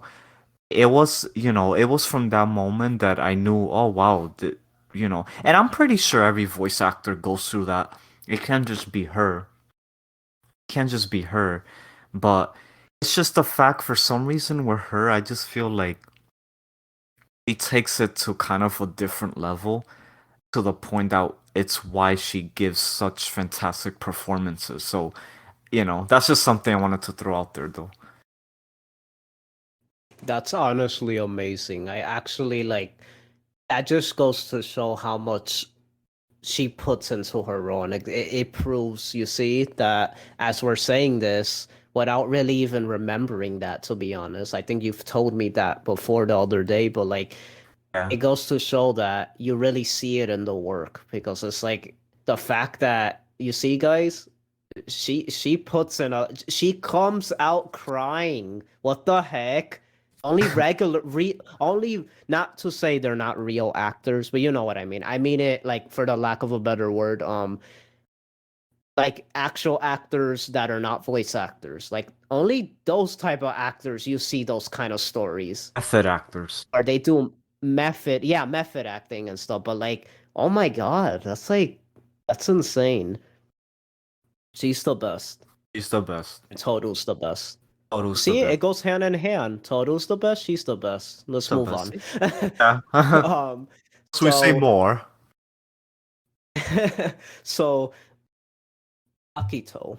Akito. Oh yeah, that's what we're talking about. So Yeah. yeah, Akito was crazy. He was just I did not like him he was terrible towards the Soma family.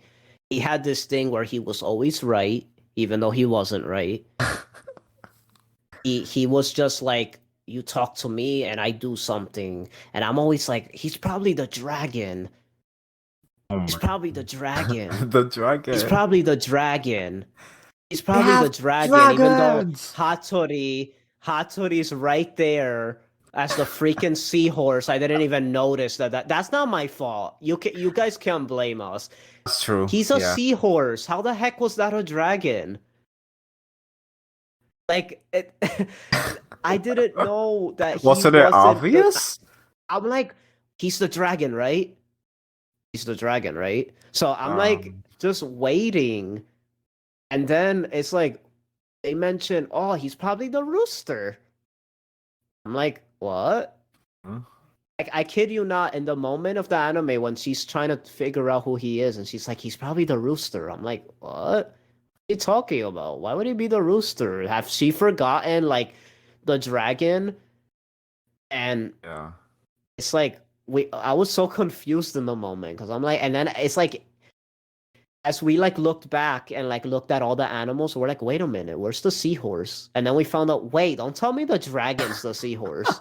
Twist. And we're like, that would make sense because it's like Seadra from Pokemon or Kingdra and stuff. Like, I guess seahorse represents dragon. It's a sea dragon in Japan or something. I don't know. Hmm. But it was just like, okay. And we knew how some of the animals were like a little different in their original form. So it's like, Yeah. we're like, oh, okay, that makes sense. But never did we guess Akito. Oh, one of the biggest twists is when they revealed Akito was the god.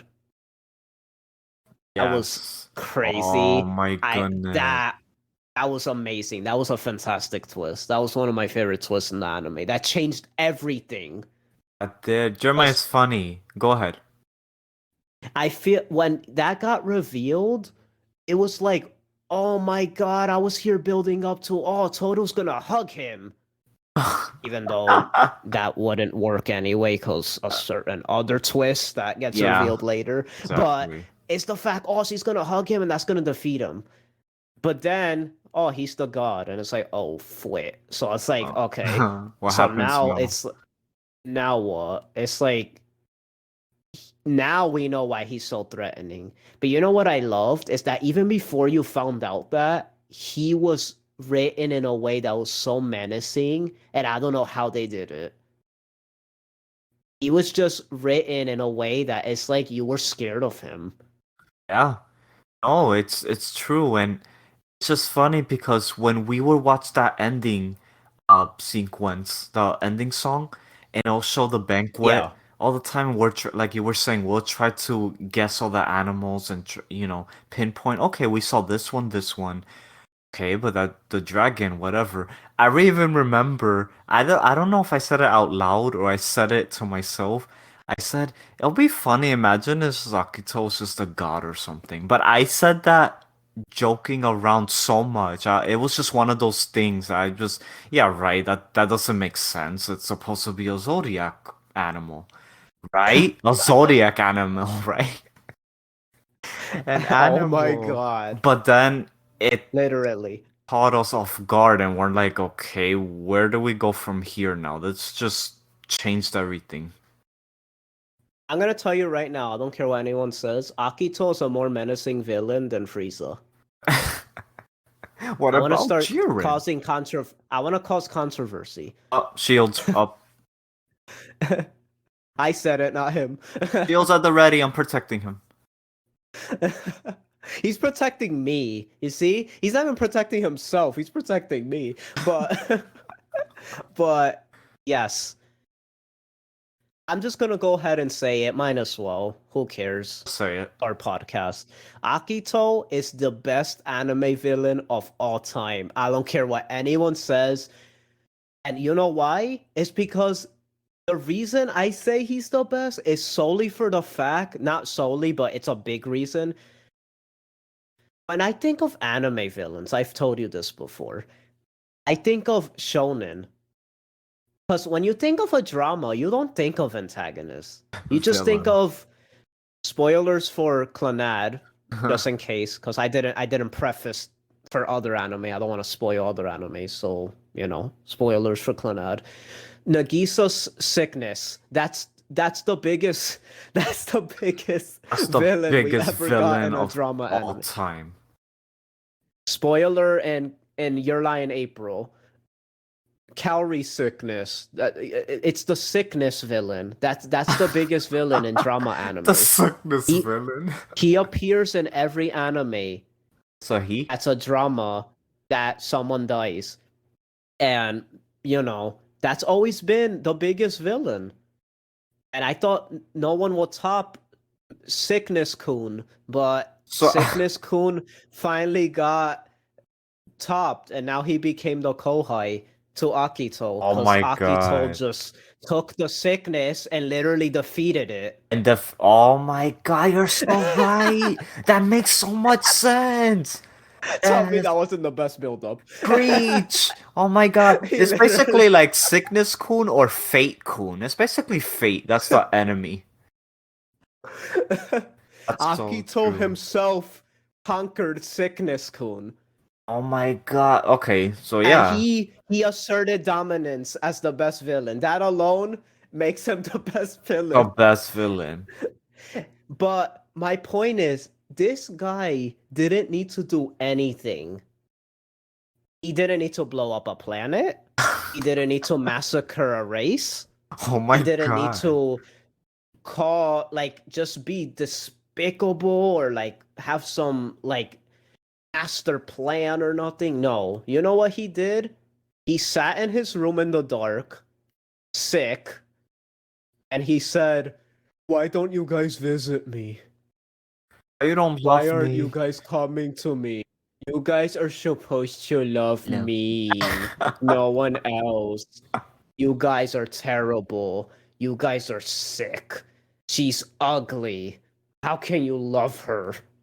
She's disgusting. She's the ugliest thing I've ever seen." That's actually a real quote. Yeah.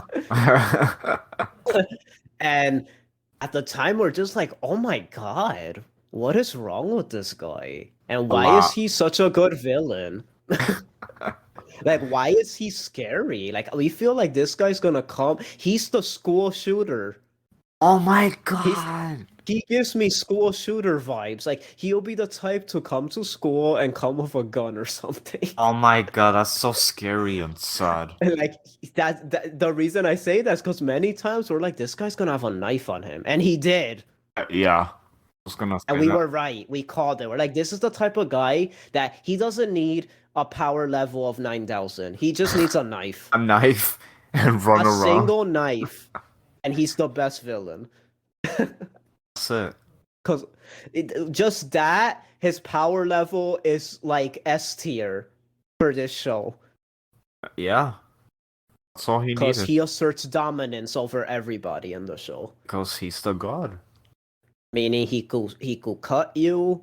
Oh, he's gonna cut you. He's gonna get you, and you can't do anything about it.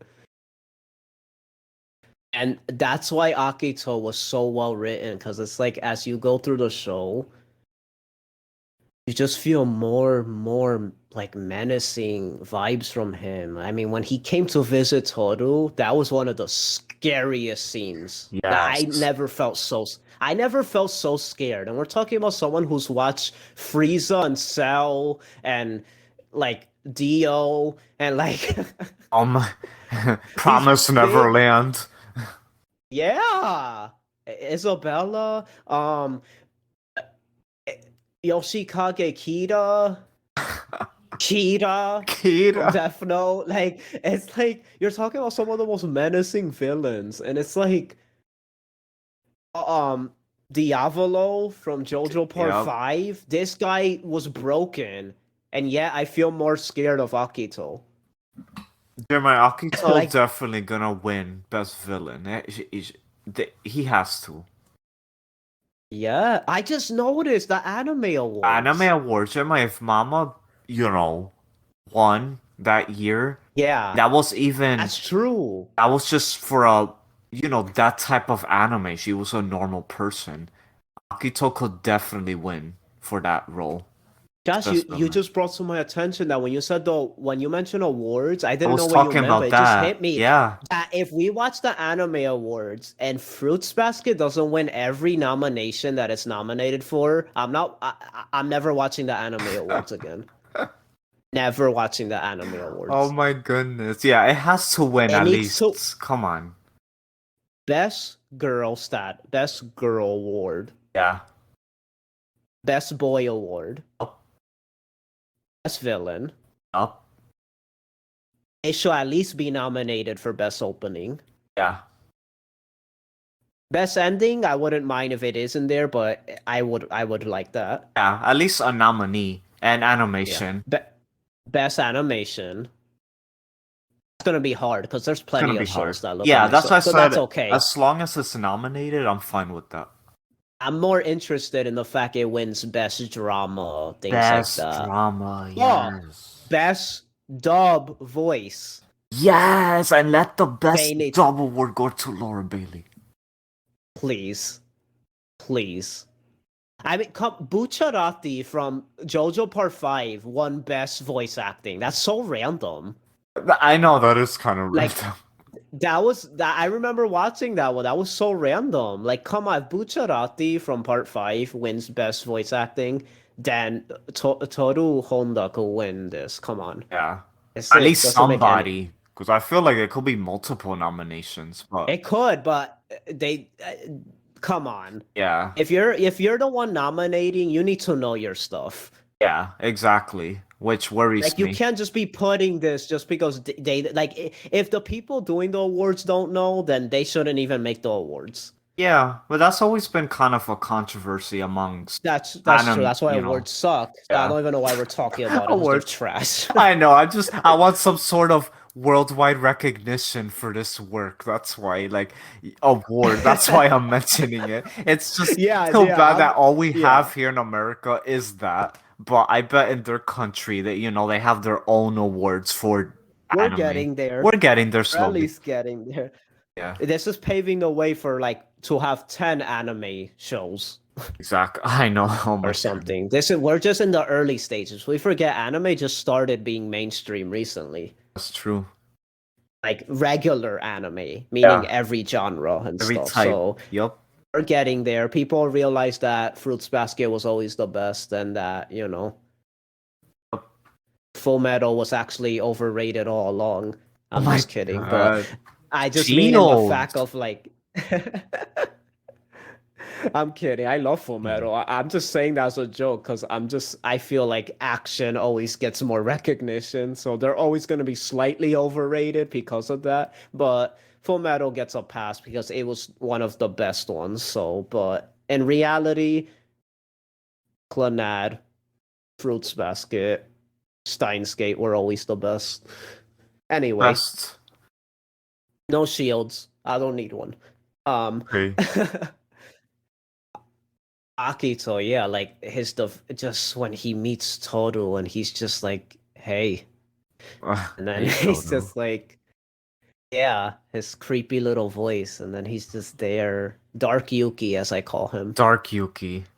He was always just Dark Yuki to me, and he's just there. He says hi to her.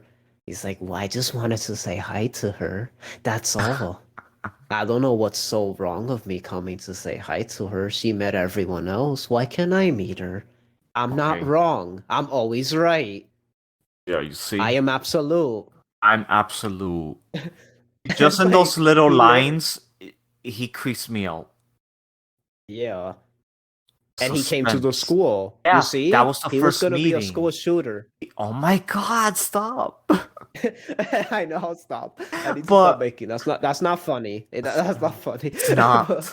But yeah, the fact when his school visit, A little bit. I almost forgot about that part. They were referring to the second meeting, which it wasn't really for her, but that meeting. But Yeah. very He first scratched her meeting, face. scratched and I her wanted to punch face, him. and when we found out the truth about his role in the Soma family, Yes. poor Momoji. But anyway, Ah, stop. I know. Now we have to go on another tangent. no. Okay. No, we'll save that for the side characters. Okay. Yeah. So yeah, Akito is amazing. He, we'll get more to he later. Eh. I know that doesn't make sense, but you know. Okay, last but not least, for like character highlights, let's talk about Kyoko Honda. Oh my Best mom goodness. Best mom. ever. Without a doubt. She is she is the manga author in Yeah. anime form. Yes, that's what we said. Yes, I agree. She is the wisest character. She is just every time she talks, she has wisdom that you just Mhm. want to stay quiet. You just want to shut up and listen. Exactly. Oh So my you just god. want to listen to her advice. I kid you not, Josh. I've watched so many philosophical anime with you and animes that are so deep. And Mhm. I don't know if it's just that I got older or not, but while watching this anime, for the first time ever, I've learned from an anime. I feel like I never watch an anime where I feel the characters are real. And that Yeah. that's saying a lot. Am Like I? that's You're so right. like I see the characters like if they were real people, I care about them. Like I'm still thinking about them like they were real people. Like I wonder how they're doing. Well, she's yeah. We'll get to that. Yeah. So, Tear. well, oh yeah, yeah. Oh yeah, you meant Kyoko. Yeah. She's dead. Oh, you said it. But Uh, so but she's happy. Kyoko, she she's the best dead character. Oh my goodness. Way to That's put that's it. a category. I never thought I'll say that, but that's a category. She could be best She's the, character and she's not even alive. yeah. You know who else did that? Kamina. Oh, you're so right. You're so right. And let that sink in. We're comparing Kyoko to Kamina. They should get married. Just kidding. Like I'm comparing a character that I never thought I would compare any other character to again. I thought Kamina was a once in a lifetime character that they die, yet they feel like the impact on the show, they're still there. It's like Hmm. they're there even when they're not there. I thought that Right. was him. That's it. But then Kyoko came and said, "Nope, I'm Kamina too. I'm I'm female here. Kamina. I'm female coming on. I'm here. I'm in a gang. I'm cool. I'm like I'm like just I'm best mom. Get down." It's like it's like Kyoko was just an awesome character. Every time she talked, it felt like, oh my god, it's Toru's mom. Let's listen. Yeah. Everyone be quiet. Silence. I want to take She's note. respect. Yes. You want to In my give her, name. and just one of the most amazing things about it is that you've seen the similarities between her and Toru. That too. It's amazing how Like that was written. the parallels. Like she literally was kind-hearted. Hmm. She understood people, even though she was a tough nut and she was a gangster.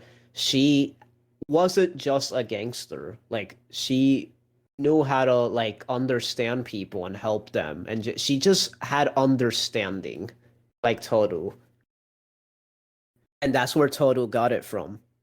Right. She got all those little traits came from her, because she basically was the same way. Yeah. And that's why she's best mom. And there's actually one other best mom, but we'll talk about that later. You guys are Eh. probably like, wait, what? Wink. Best mom? How can there be a better best mom? You just said she's the best. Yes, but Yes, there's actually one in this but show that tops her, yeah. and it might surprise you. But I'm gonna use it as I'm gonna surprise later I'm and gonna say who spoil that it is. right now. But anyway, Kyoko was just amazing, and I can't take it anymore. Like, can we just talk about the show? I feel like we just been like beating around the bush talking about the characters, but we keep refraining from getting into detail. Can we just talk about like scenes? Yes. Like, I think it's the best. The best one to start with is with Kyoko. Yeah. So let's talk about Uotani's arc or Uo-chan.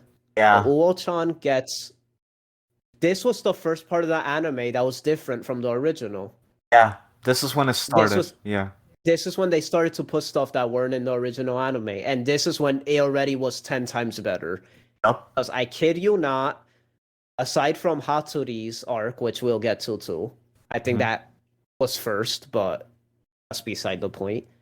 Um, this was the first like story that was in this show, and Kyoko's impact on Toru's friends was unbelievable. I couldn't believe Kyoko impacted everyone just like Toru did.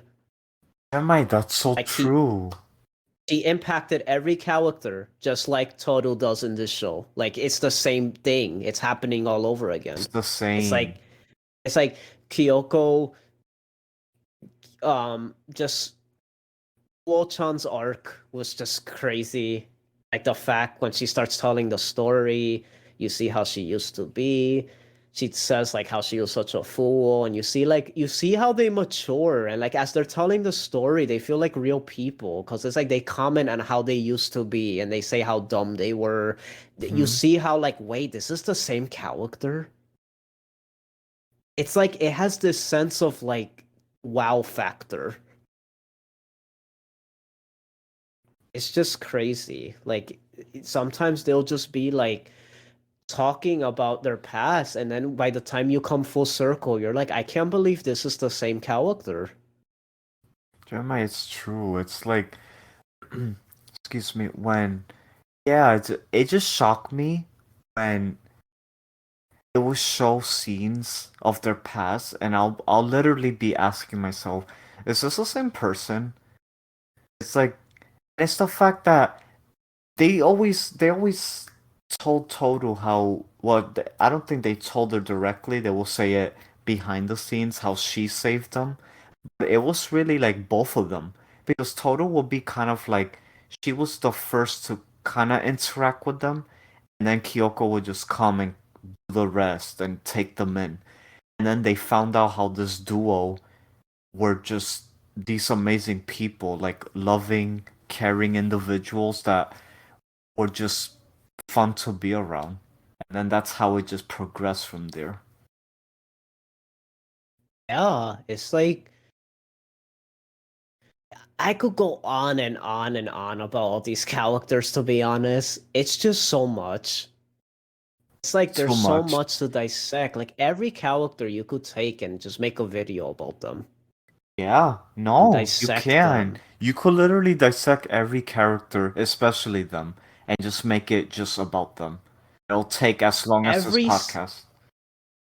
every single character in this show is developed in some way. Even the side characters, the unimportant characters that are still like kind of important.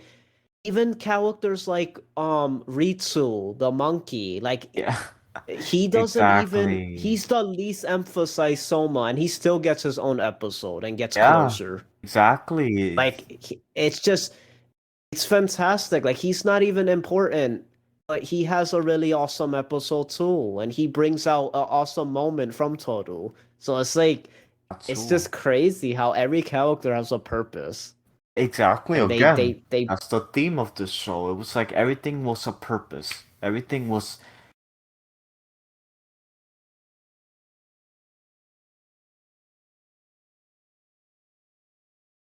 everyone and if it's being ma- funny, it's because it's a exactly. comedy. It has to be funny. It's supposed to have Exactly. lighthearted moments. That's the The style. balance. Like there was no useless moment I could think of from the show. Everything made sense. You had your dramatic moments, you had your comedic moments, you had your romantic moments, you had your slice of life super deep, oh my god, I'm learning something Exactly. moment. You had everything you could think of in this It show. was just a well balanced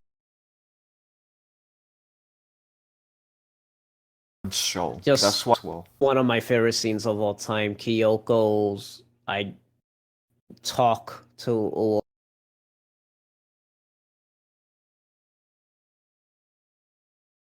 Ulchan One while of, she's carrying scene in anime for me. Like it was yeah. just it was the first scene that we got to know Kyoko on that Mhm. level and how when she became best mom. Yes, that's what, yeah. She got She's best mom even to other characters. even to others, which That's why reminds she's me. best mom, because she's best mom to other characters that are not even her own children. Exactly. That's why. She comforted Yuki, she comforted Kyo, she comforted Uo-chan, she comforted um Hana-chan.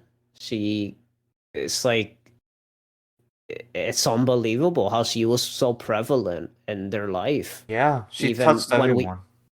yeah, it's like she needed Akito needed to see her. Yeah, which, We were saying I'm kind of glad didn't happen, yeah. but if it did, I can only imagine how that would have went. Like it's just I wouldn't know. Akito probably wouldn't have been Akito after that meeting. Let's just put it that way. Well, let's just say a certain other person did the work for her, so you know. Exactly. Continued her legacy. Yeah. So that's a favorite scene. Before perfect. This is a perfect I know. segment into our I next was still topic. looking at that. Favorite parts. Okay, so yes, favorite parts. That was a favorite part. But if I were to say the first day we watched Fruits Basket was the only day where it was a good showing. Every time we watched it, every other day, it was a fantastic showing. So that Yes. just shows that the beginning it was a little slow. That's probably the only time it was slow, but it wasn't a bad slow. It was just Yeah. necessary. That's the only like thing I could say. It was great. Yeah. But then the second day came, and then everything changed when the Hatsuri Nation attacked. So Hatsuri got Yes. introduced, and at the time he was my favorite character because he Mhm. was just the cool. Can we just agree he's the coolest character in the show? Yes. Like he's just cool. You can't hate him. Oh, you He's one. can. He's one of the most tragic characters. Yeah, for sure. I felt He really go, bad for him. he goes through so much. He has to see other people suffer when he erases memories. Hmm. Like one thing is to suffer, but he suffers for others because he has to be the one to make them suffer. Exactly. That's So really tragic. he has to cause pain for others, but only because it's not his fault. And that's what's so deep about his character, because it's like he has to deal with his own struggles of what he has. He has to give up the love of his life and live with that for the rest of his life, while also ruining other people's lives to keep their secret. Exactly. Can you imagine the amount of pain someone has to feel? How many emotions they have to lock away? Like Hatsuri, I was just saying Yuki was one of the most tragic. This was the other character I was referring to. That's in the Mm. top three most tragic characters. Yeah. He just he suffers so much, yet like you don't see it much, but you know of it. It's like you don't see all the times he suffers, but based on what you know from the show, you know how much he suffers. Yeah, you just know. I mean, it's enough. It's one of those things like enough said. All you needed to see is that moment going back into his backstory and oh yeah, this guy has been through a lot and he continues to go through a lot. Just knowing his ability that he has and He has to be the one to do it. Like, right, he has to be like the one to and do it. He has to like nobody in the Soma family has to deal with his what he does. He's the one that it's has to that's go his he and just see these people how at one time they knew each other to then just take that all away. It's kind of that's really tragic. it's a lot of weight to carry, and that's why he's just He's one of the strongest characters, I think, in the series. In my opinion, And I will agree. he's one of the most empathetic characters in anime because it's like it's hard not to feel bad for the guy. Yeah, I mean, He doesn't have any annoying qualities. no. He's selfless. He Yeah, doesn't like he cares about others. He's a doctor for crying out loud. he's a doctor. Doctor, you notice how they made him a doctor? That's key to his character because he's selfless. He has to care for others. Exactly. The That's one of those little details that like they put like that people don't catch. That it's just crazy.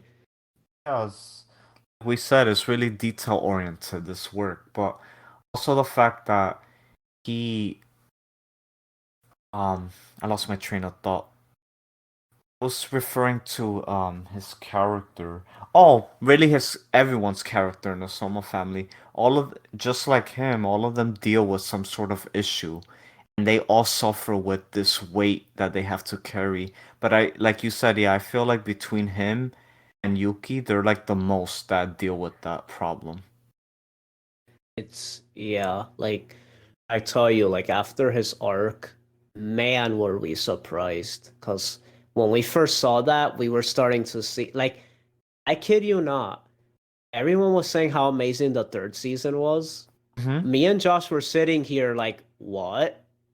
The first season's amazing. What are they talking about? Yeah. The first season was already one of my favorite animes of all time, and that was just the first season. Like, without exaggeration, the first season was incredible. I don't know what the heck people saying that it's not until the second season or oh the third season is when it gets No, the first season was incredible. Yeah, I It don't was every part of Fruits Basket was incredible because every part was important. exactly. You can't watch one part without the other, like obviously, Yeah, but you know. everything comes together perfectly. So it's Yeah, like you can't have the third season without the first and second season. exactly. Yeah. The greatness of the third season is because of the first and second season. So it's like Exactly. I'm actually they glad you all said that. Yeah, because some people don't because realize that when it's a series and you have various seasons, you know, they always talk about, oh, the last season is fantastic, and you see the high ratings on my anime list. But what about what built up to that? If the others didn't exist, that wouldn't even be anything. That wouldn't mean anything. yeah, like for example, a lot of people say Clannad the first season is like trash and there's no reason to watch it. After story is the only good part. But again, this is another situation where after story doesn't have the impact it does unless you watch the first season. Exactly. Because the whole point of the first season is meant to be dumb slice of life moments, funny It's so you could build a connection with the characters. It's so you could, see their normal life, their problems they deal with one by one, and then that's why the second season just hits like a truck because you grew to love all these characters, and then now, terrible things are happening to them. But that's like And with any then story. yeah, but a lot of people don't get that, and it annoys That me. doesn't make sense. That's like, yeah, that's like watching a show and you're just watching the best part of it, but are you really gonna feel the same impact that you would if you watched the whole thing? Like, I don't get it. Oh, look, this random character I know is dying. Oh my Oh, god, it's so sad. I wish I knew them. if all you know, it's insert important name here. Clannad before story. Right For there. story. Yeah. Just watch it. It's right there. It's called before story. Yeah, if we labeled as a prequel, will you watch it? I know, like, It it's answers all just the questions. We have to someone lie to actually. them. Oh, this ticked me off. Somebody on that same forum, I saw somebody talking about, oh, I can't get into Fruits Basket. Someone actually recommended, oh, you could just watch the third season.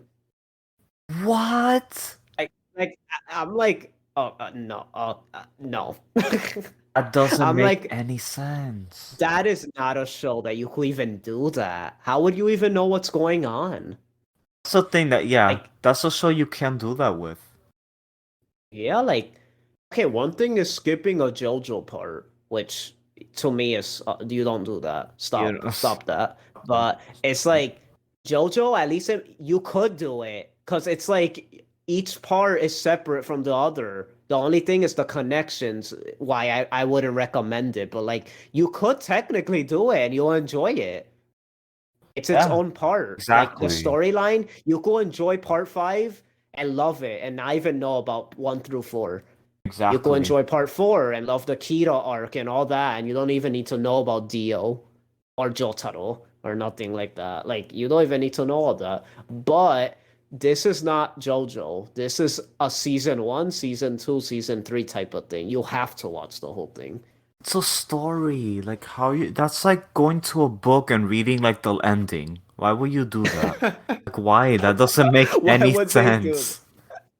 that? Why would you do that? It's like, You don't but do that. anyway, yeah, off that tangent, we're talking so much about people opinion. I want to freaking talk about my opinion. Yeah. Hatsuri's backstory was just sad. His, I kind of already said it, but yeah, just like the fact what he had to sacrifice. That was one of the saddest scenes I've seen in anime. That was so tragic.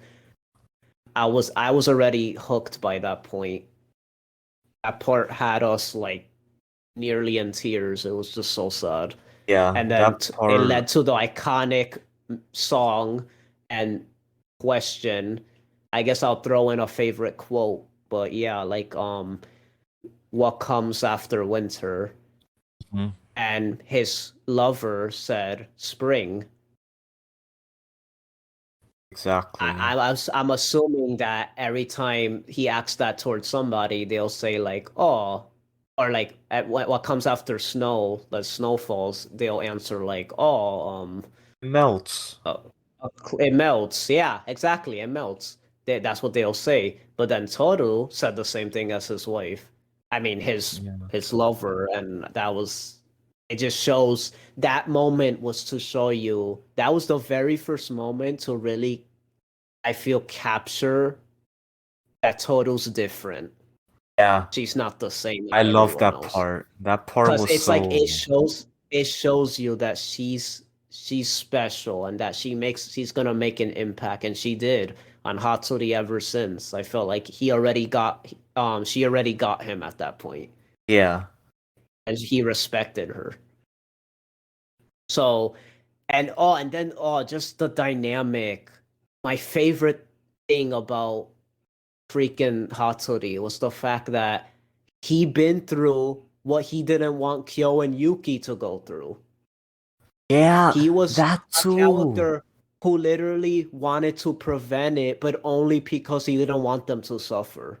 Suffer the same way, so that's why And when that he knew of Shigure's plan, he thought it was really risky because he didn't want that to happen to them. he didn't want anyone to get hurt because he been Exactly. through the same thing, and the past generation been through that. So just the fact how much he cares, like he's one of the most caring Soma members, and I feel like he's the only Soma member that everyone genuinely likes.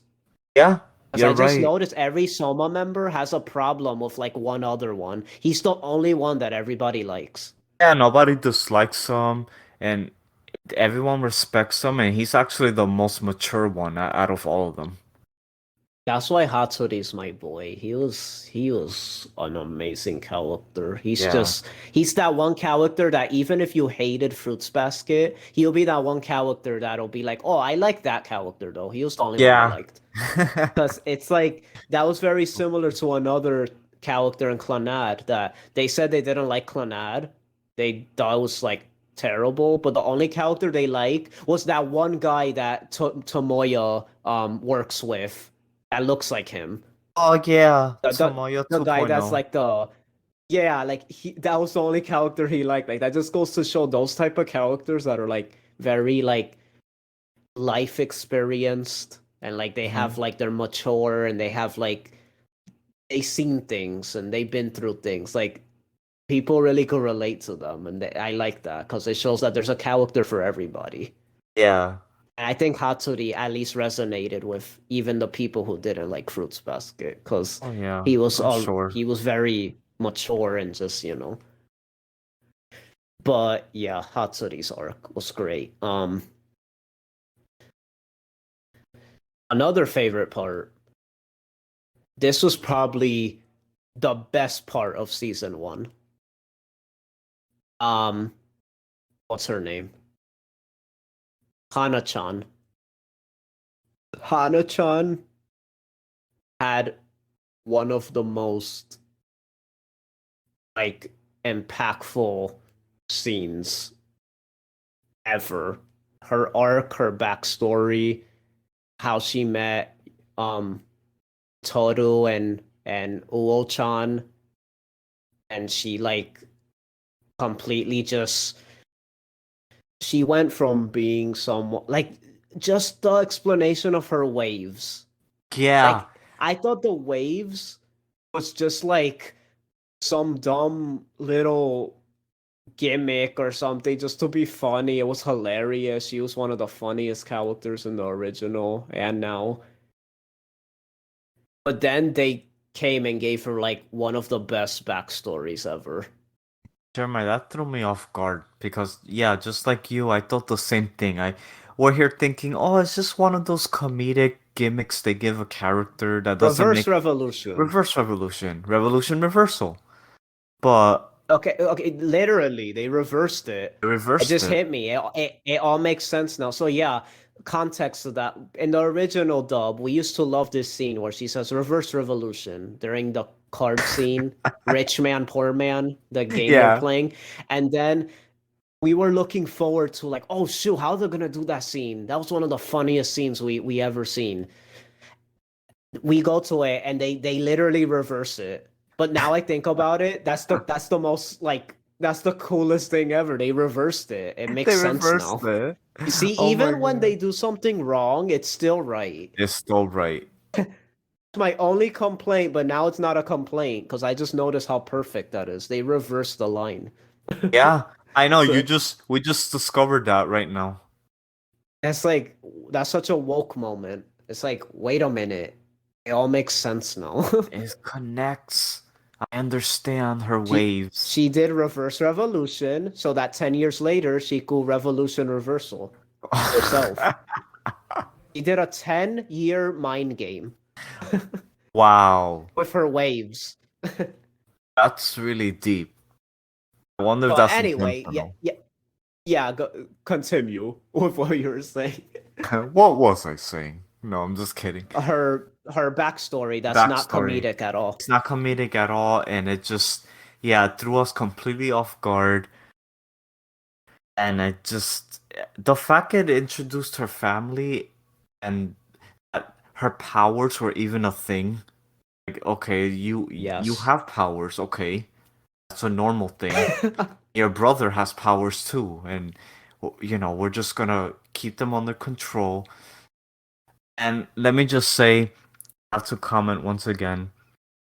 She has by far like one of the most loving parents in the show too, because the fact that Yes. she went through so much and she's here thinking, "Oh, are you gonna love me anymore?" I love how they showed that scene. I guess I could say that as a favorite scene too.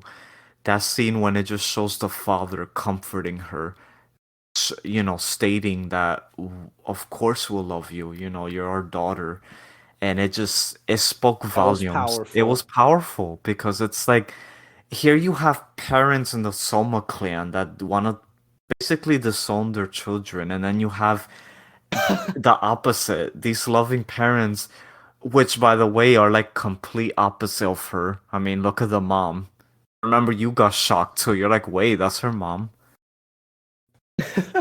She looks That's so awesome. different, but I just couldn't get Normal. so normal, but I couldn't get over that, and I just couldn't get over the darkness in the story that she almost killed someone, or she Oh my possibly God, could, oh stop. You just reminded me. I completely forgot about that. It's like I'm thinking of Yeah, the backstory, but I'm jumping ahead to like the end of it, like when the total part. I But I mean, just remembered that and I'm like, oh my God, this just goes to show how many amazing moments are in the show that you don't want to remember some of them because they're so sad so and sad. I mean, crazy. It's basically what started the nasty rumor about her in the school. That accident. Oh my god, that was crazy. I didn't. That was Yeah. when the show got really dark, and I'm Yeah. like, Josh, this is not Fruits Basket I anymore. remember it was her both of her best friends' backstory episodes did not remind us of Fruits Basket at all. It tricked us. It's like, wait, this is actually good. Yeah, well, Like more really than good, that, I mean. we thought it was good, but yeah, like for those people out there, like they look at this and we should say just we should just insert the episode numbers. Watch episode this and To this. be honest, you could kind of watch those without even watching the anime. Yeah, you I could feel like because it those has two no episodes. order. Yeah, so if you watch those two, being they're like they're probably I think I would assume they were placed in a different spot in the manga. They just Hmm. seem like one of those episodes where they were chose to Yeah. be in a different spot, being the original didn't have it, so that kind of proves that theory.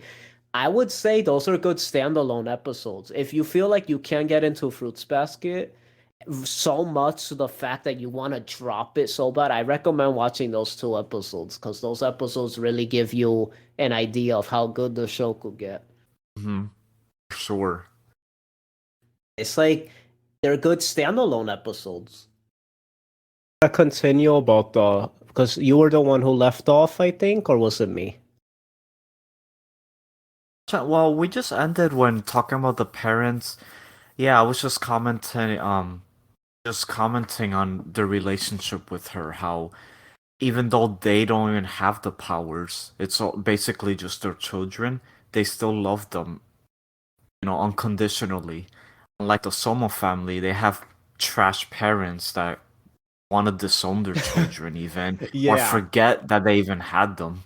that's right. Yeah, yeah, yeah. And the brother of one of my favorite scenes is me and my bro are very like spiritual people, so seeing like the brother actually pray for his sister was some of the most touching things Yes, ever oh my seen. goodness, yeah. Like I Hmm. love how you could take that in any way you want. It's written in a way where anybody could see it as anything, but being the spiritual people we are, it was just really touching to see. And to see his Yeah, prayer get answered over time. right.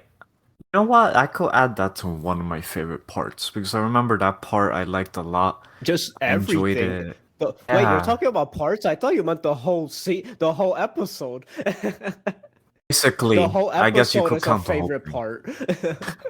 You're For right, me, you're that's how right. I put it. It's not there's no scene, it's episode. Because everything of the So episode is true. perfect. It's just Yeah, you're right. You're and then right. finally just how the episode concluded, which the stair scene, I'll call it, which is the scene when she runs off because they're doing rumors and then she kind of makes a mistake with her waves again. And they're like the girls are freaking out that she like messed with them. And then she runs away and then Toru and Uo-chan chase after her and then she runs up the stairs and says like she thinks it's like Oh, the end. yeah. She thinks it's like the end of the friendship, like because she has to reveal her secret kinda, and then Toru kind of just walks up to her and has her little Toru moment, like always.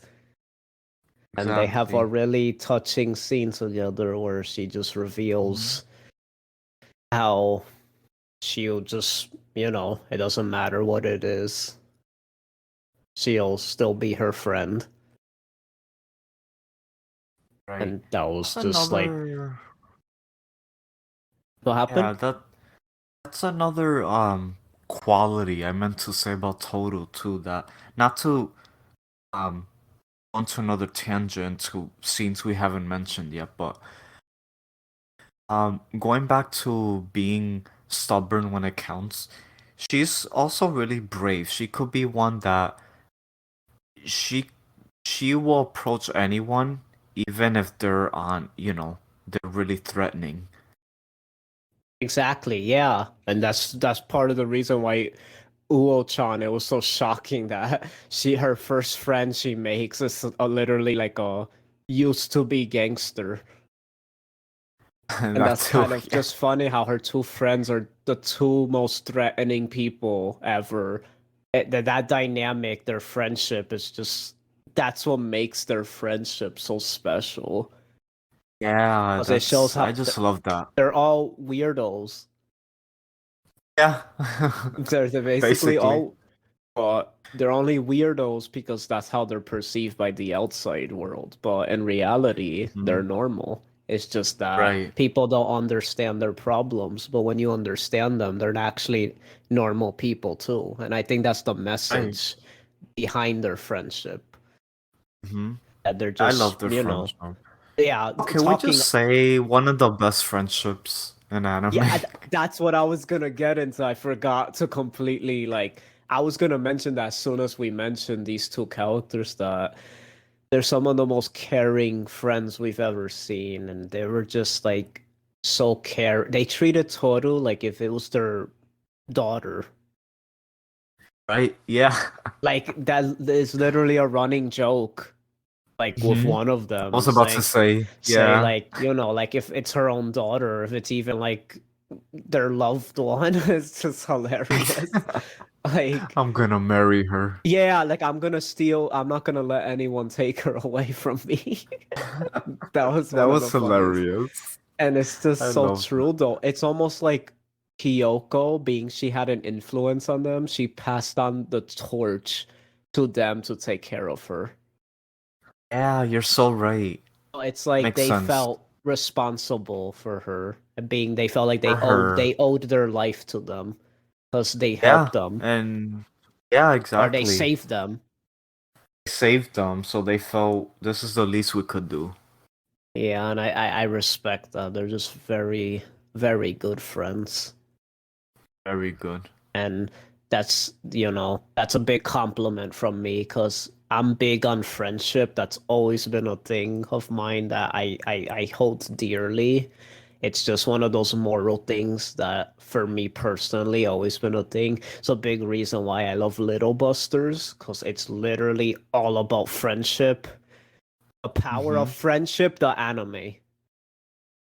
And Wait, you thought Fairy Tale was the power of friendship? No, no, no, no, no. Little Busters is the power of friendship anime. And th literally. and the fact that I could say that about this show just shows like this show's just a recipe of everything we love. It's like it just doesn't get better than this. It has everything we want in an anime, and it's executed so perfectly. Yeah. Good Yeah, friends, it's best mom, hmm Chads. Emily. Family, of course, yeah, just everything. But yeah, just the scene when Toru and her are just together and they just have their little talk. It's really touching, and I love the contrast of that episode. That everything's kind of like dark. It has like a gray tint over the whole episode Mm-hmm. to kind of represent how her life feels. But then it's like you see Toru there, and it's kind of like, what the heck? Like It's unfitting. it doesn't fit. But then Toru, like the sunlight kind of comes out as soon as she cheers her up, and it's like from then on she sees the light, and Exactly. it's ever since it's been amazing. Um, to be honest, this is running for a long time. This was actually unexpected for us. This was like a podcast I was expecting to finish on one day, but we've been already like podcasting for 3 hours, and I feel like there's a lot more to say. I still needed to We get just into, scratched the yeah, surface. I have to get into Yuki, Shigure, Hmm. Akito. I want to talk more about Kyoko, like in Side characters. side characters. We didn't even get into Momiji. We're gonna have to save it for next time. Yes. Um, Certain scenes with Shigure, I Yeah. want to talk about and Chips. stuff. Ships. Like, there's so much stuff still to talk about. Even total, like, there's still way too much. So Yeah. I figured we'll end it off here for now, because I feel like we pretty much summed up most of the first season, so I feel like we might as well break it up into parts, and we'll talk more about the end of season 1 and season 2 to whenever next time whenever we do this again, and then that'll be when we continue. I feel it'll be perfect. Yeah, that We sounds good. so we'll Then we do could go ahead and express everything. Yeah, because I don't want to feel rushed talking about this. I want to feel like I could talk about No. everything.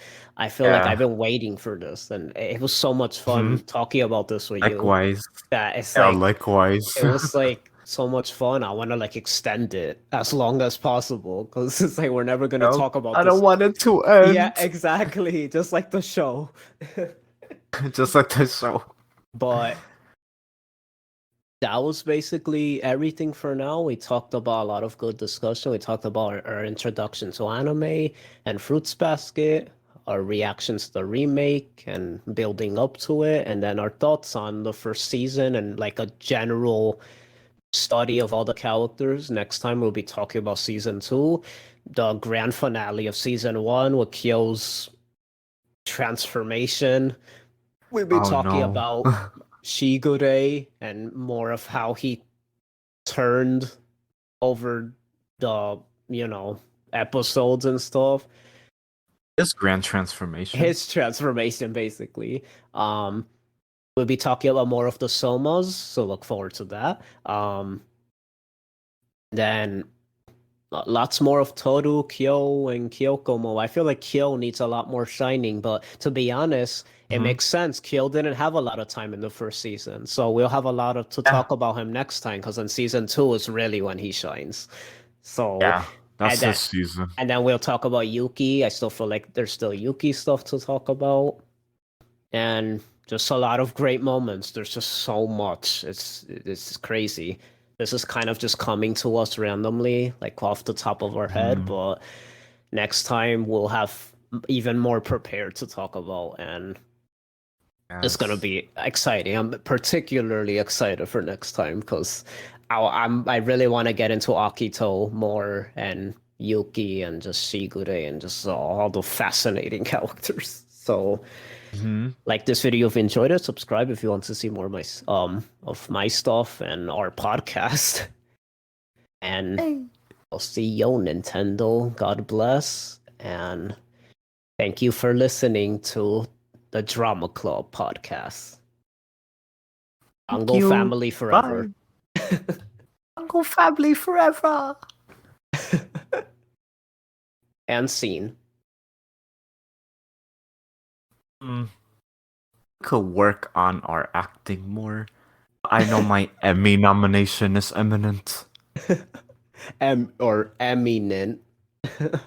Emmy, that was a good one. I like that.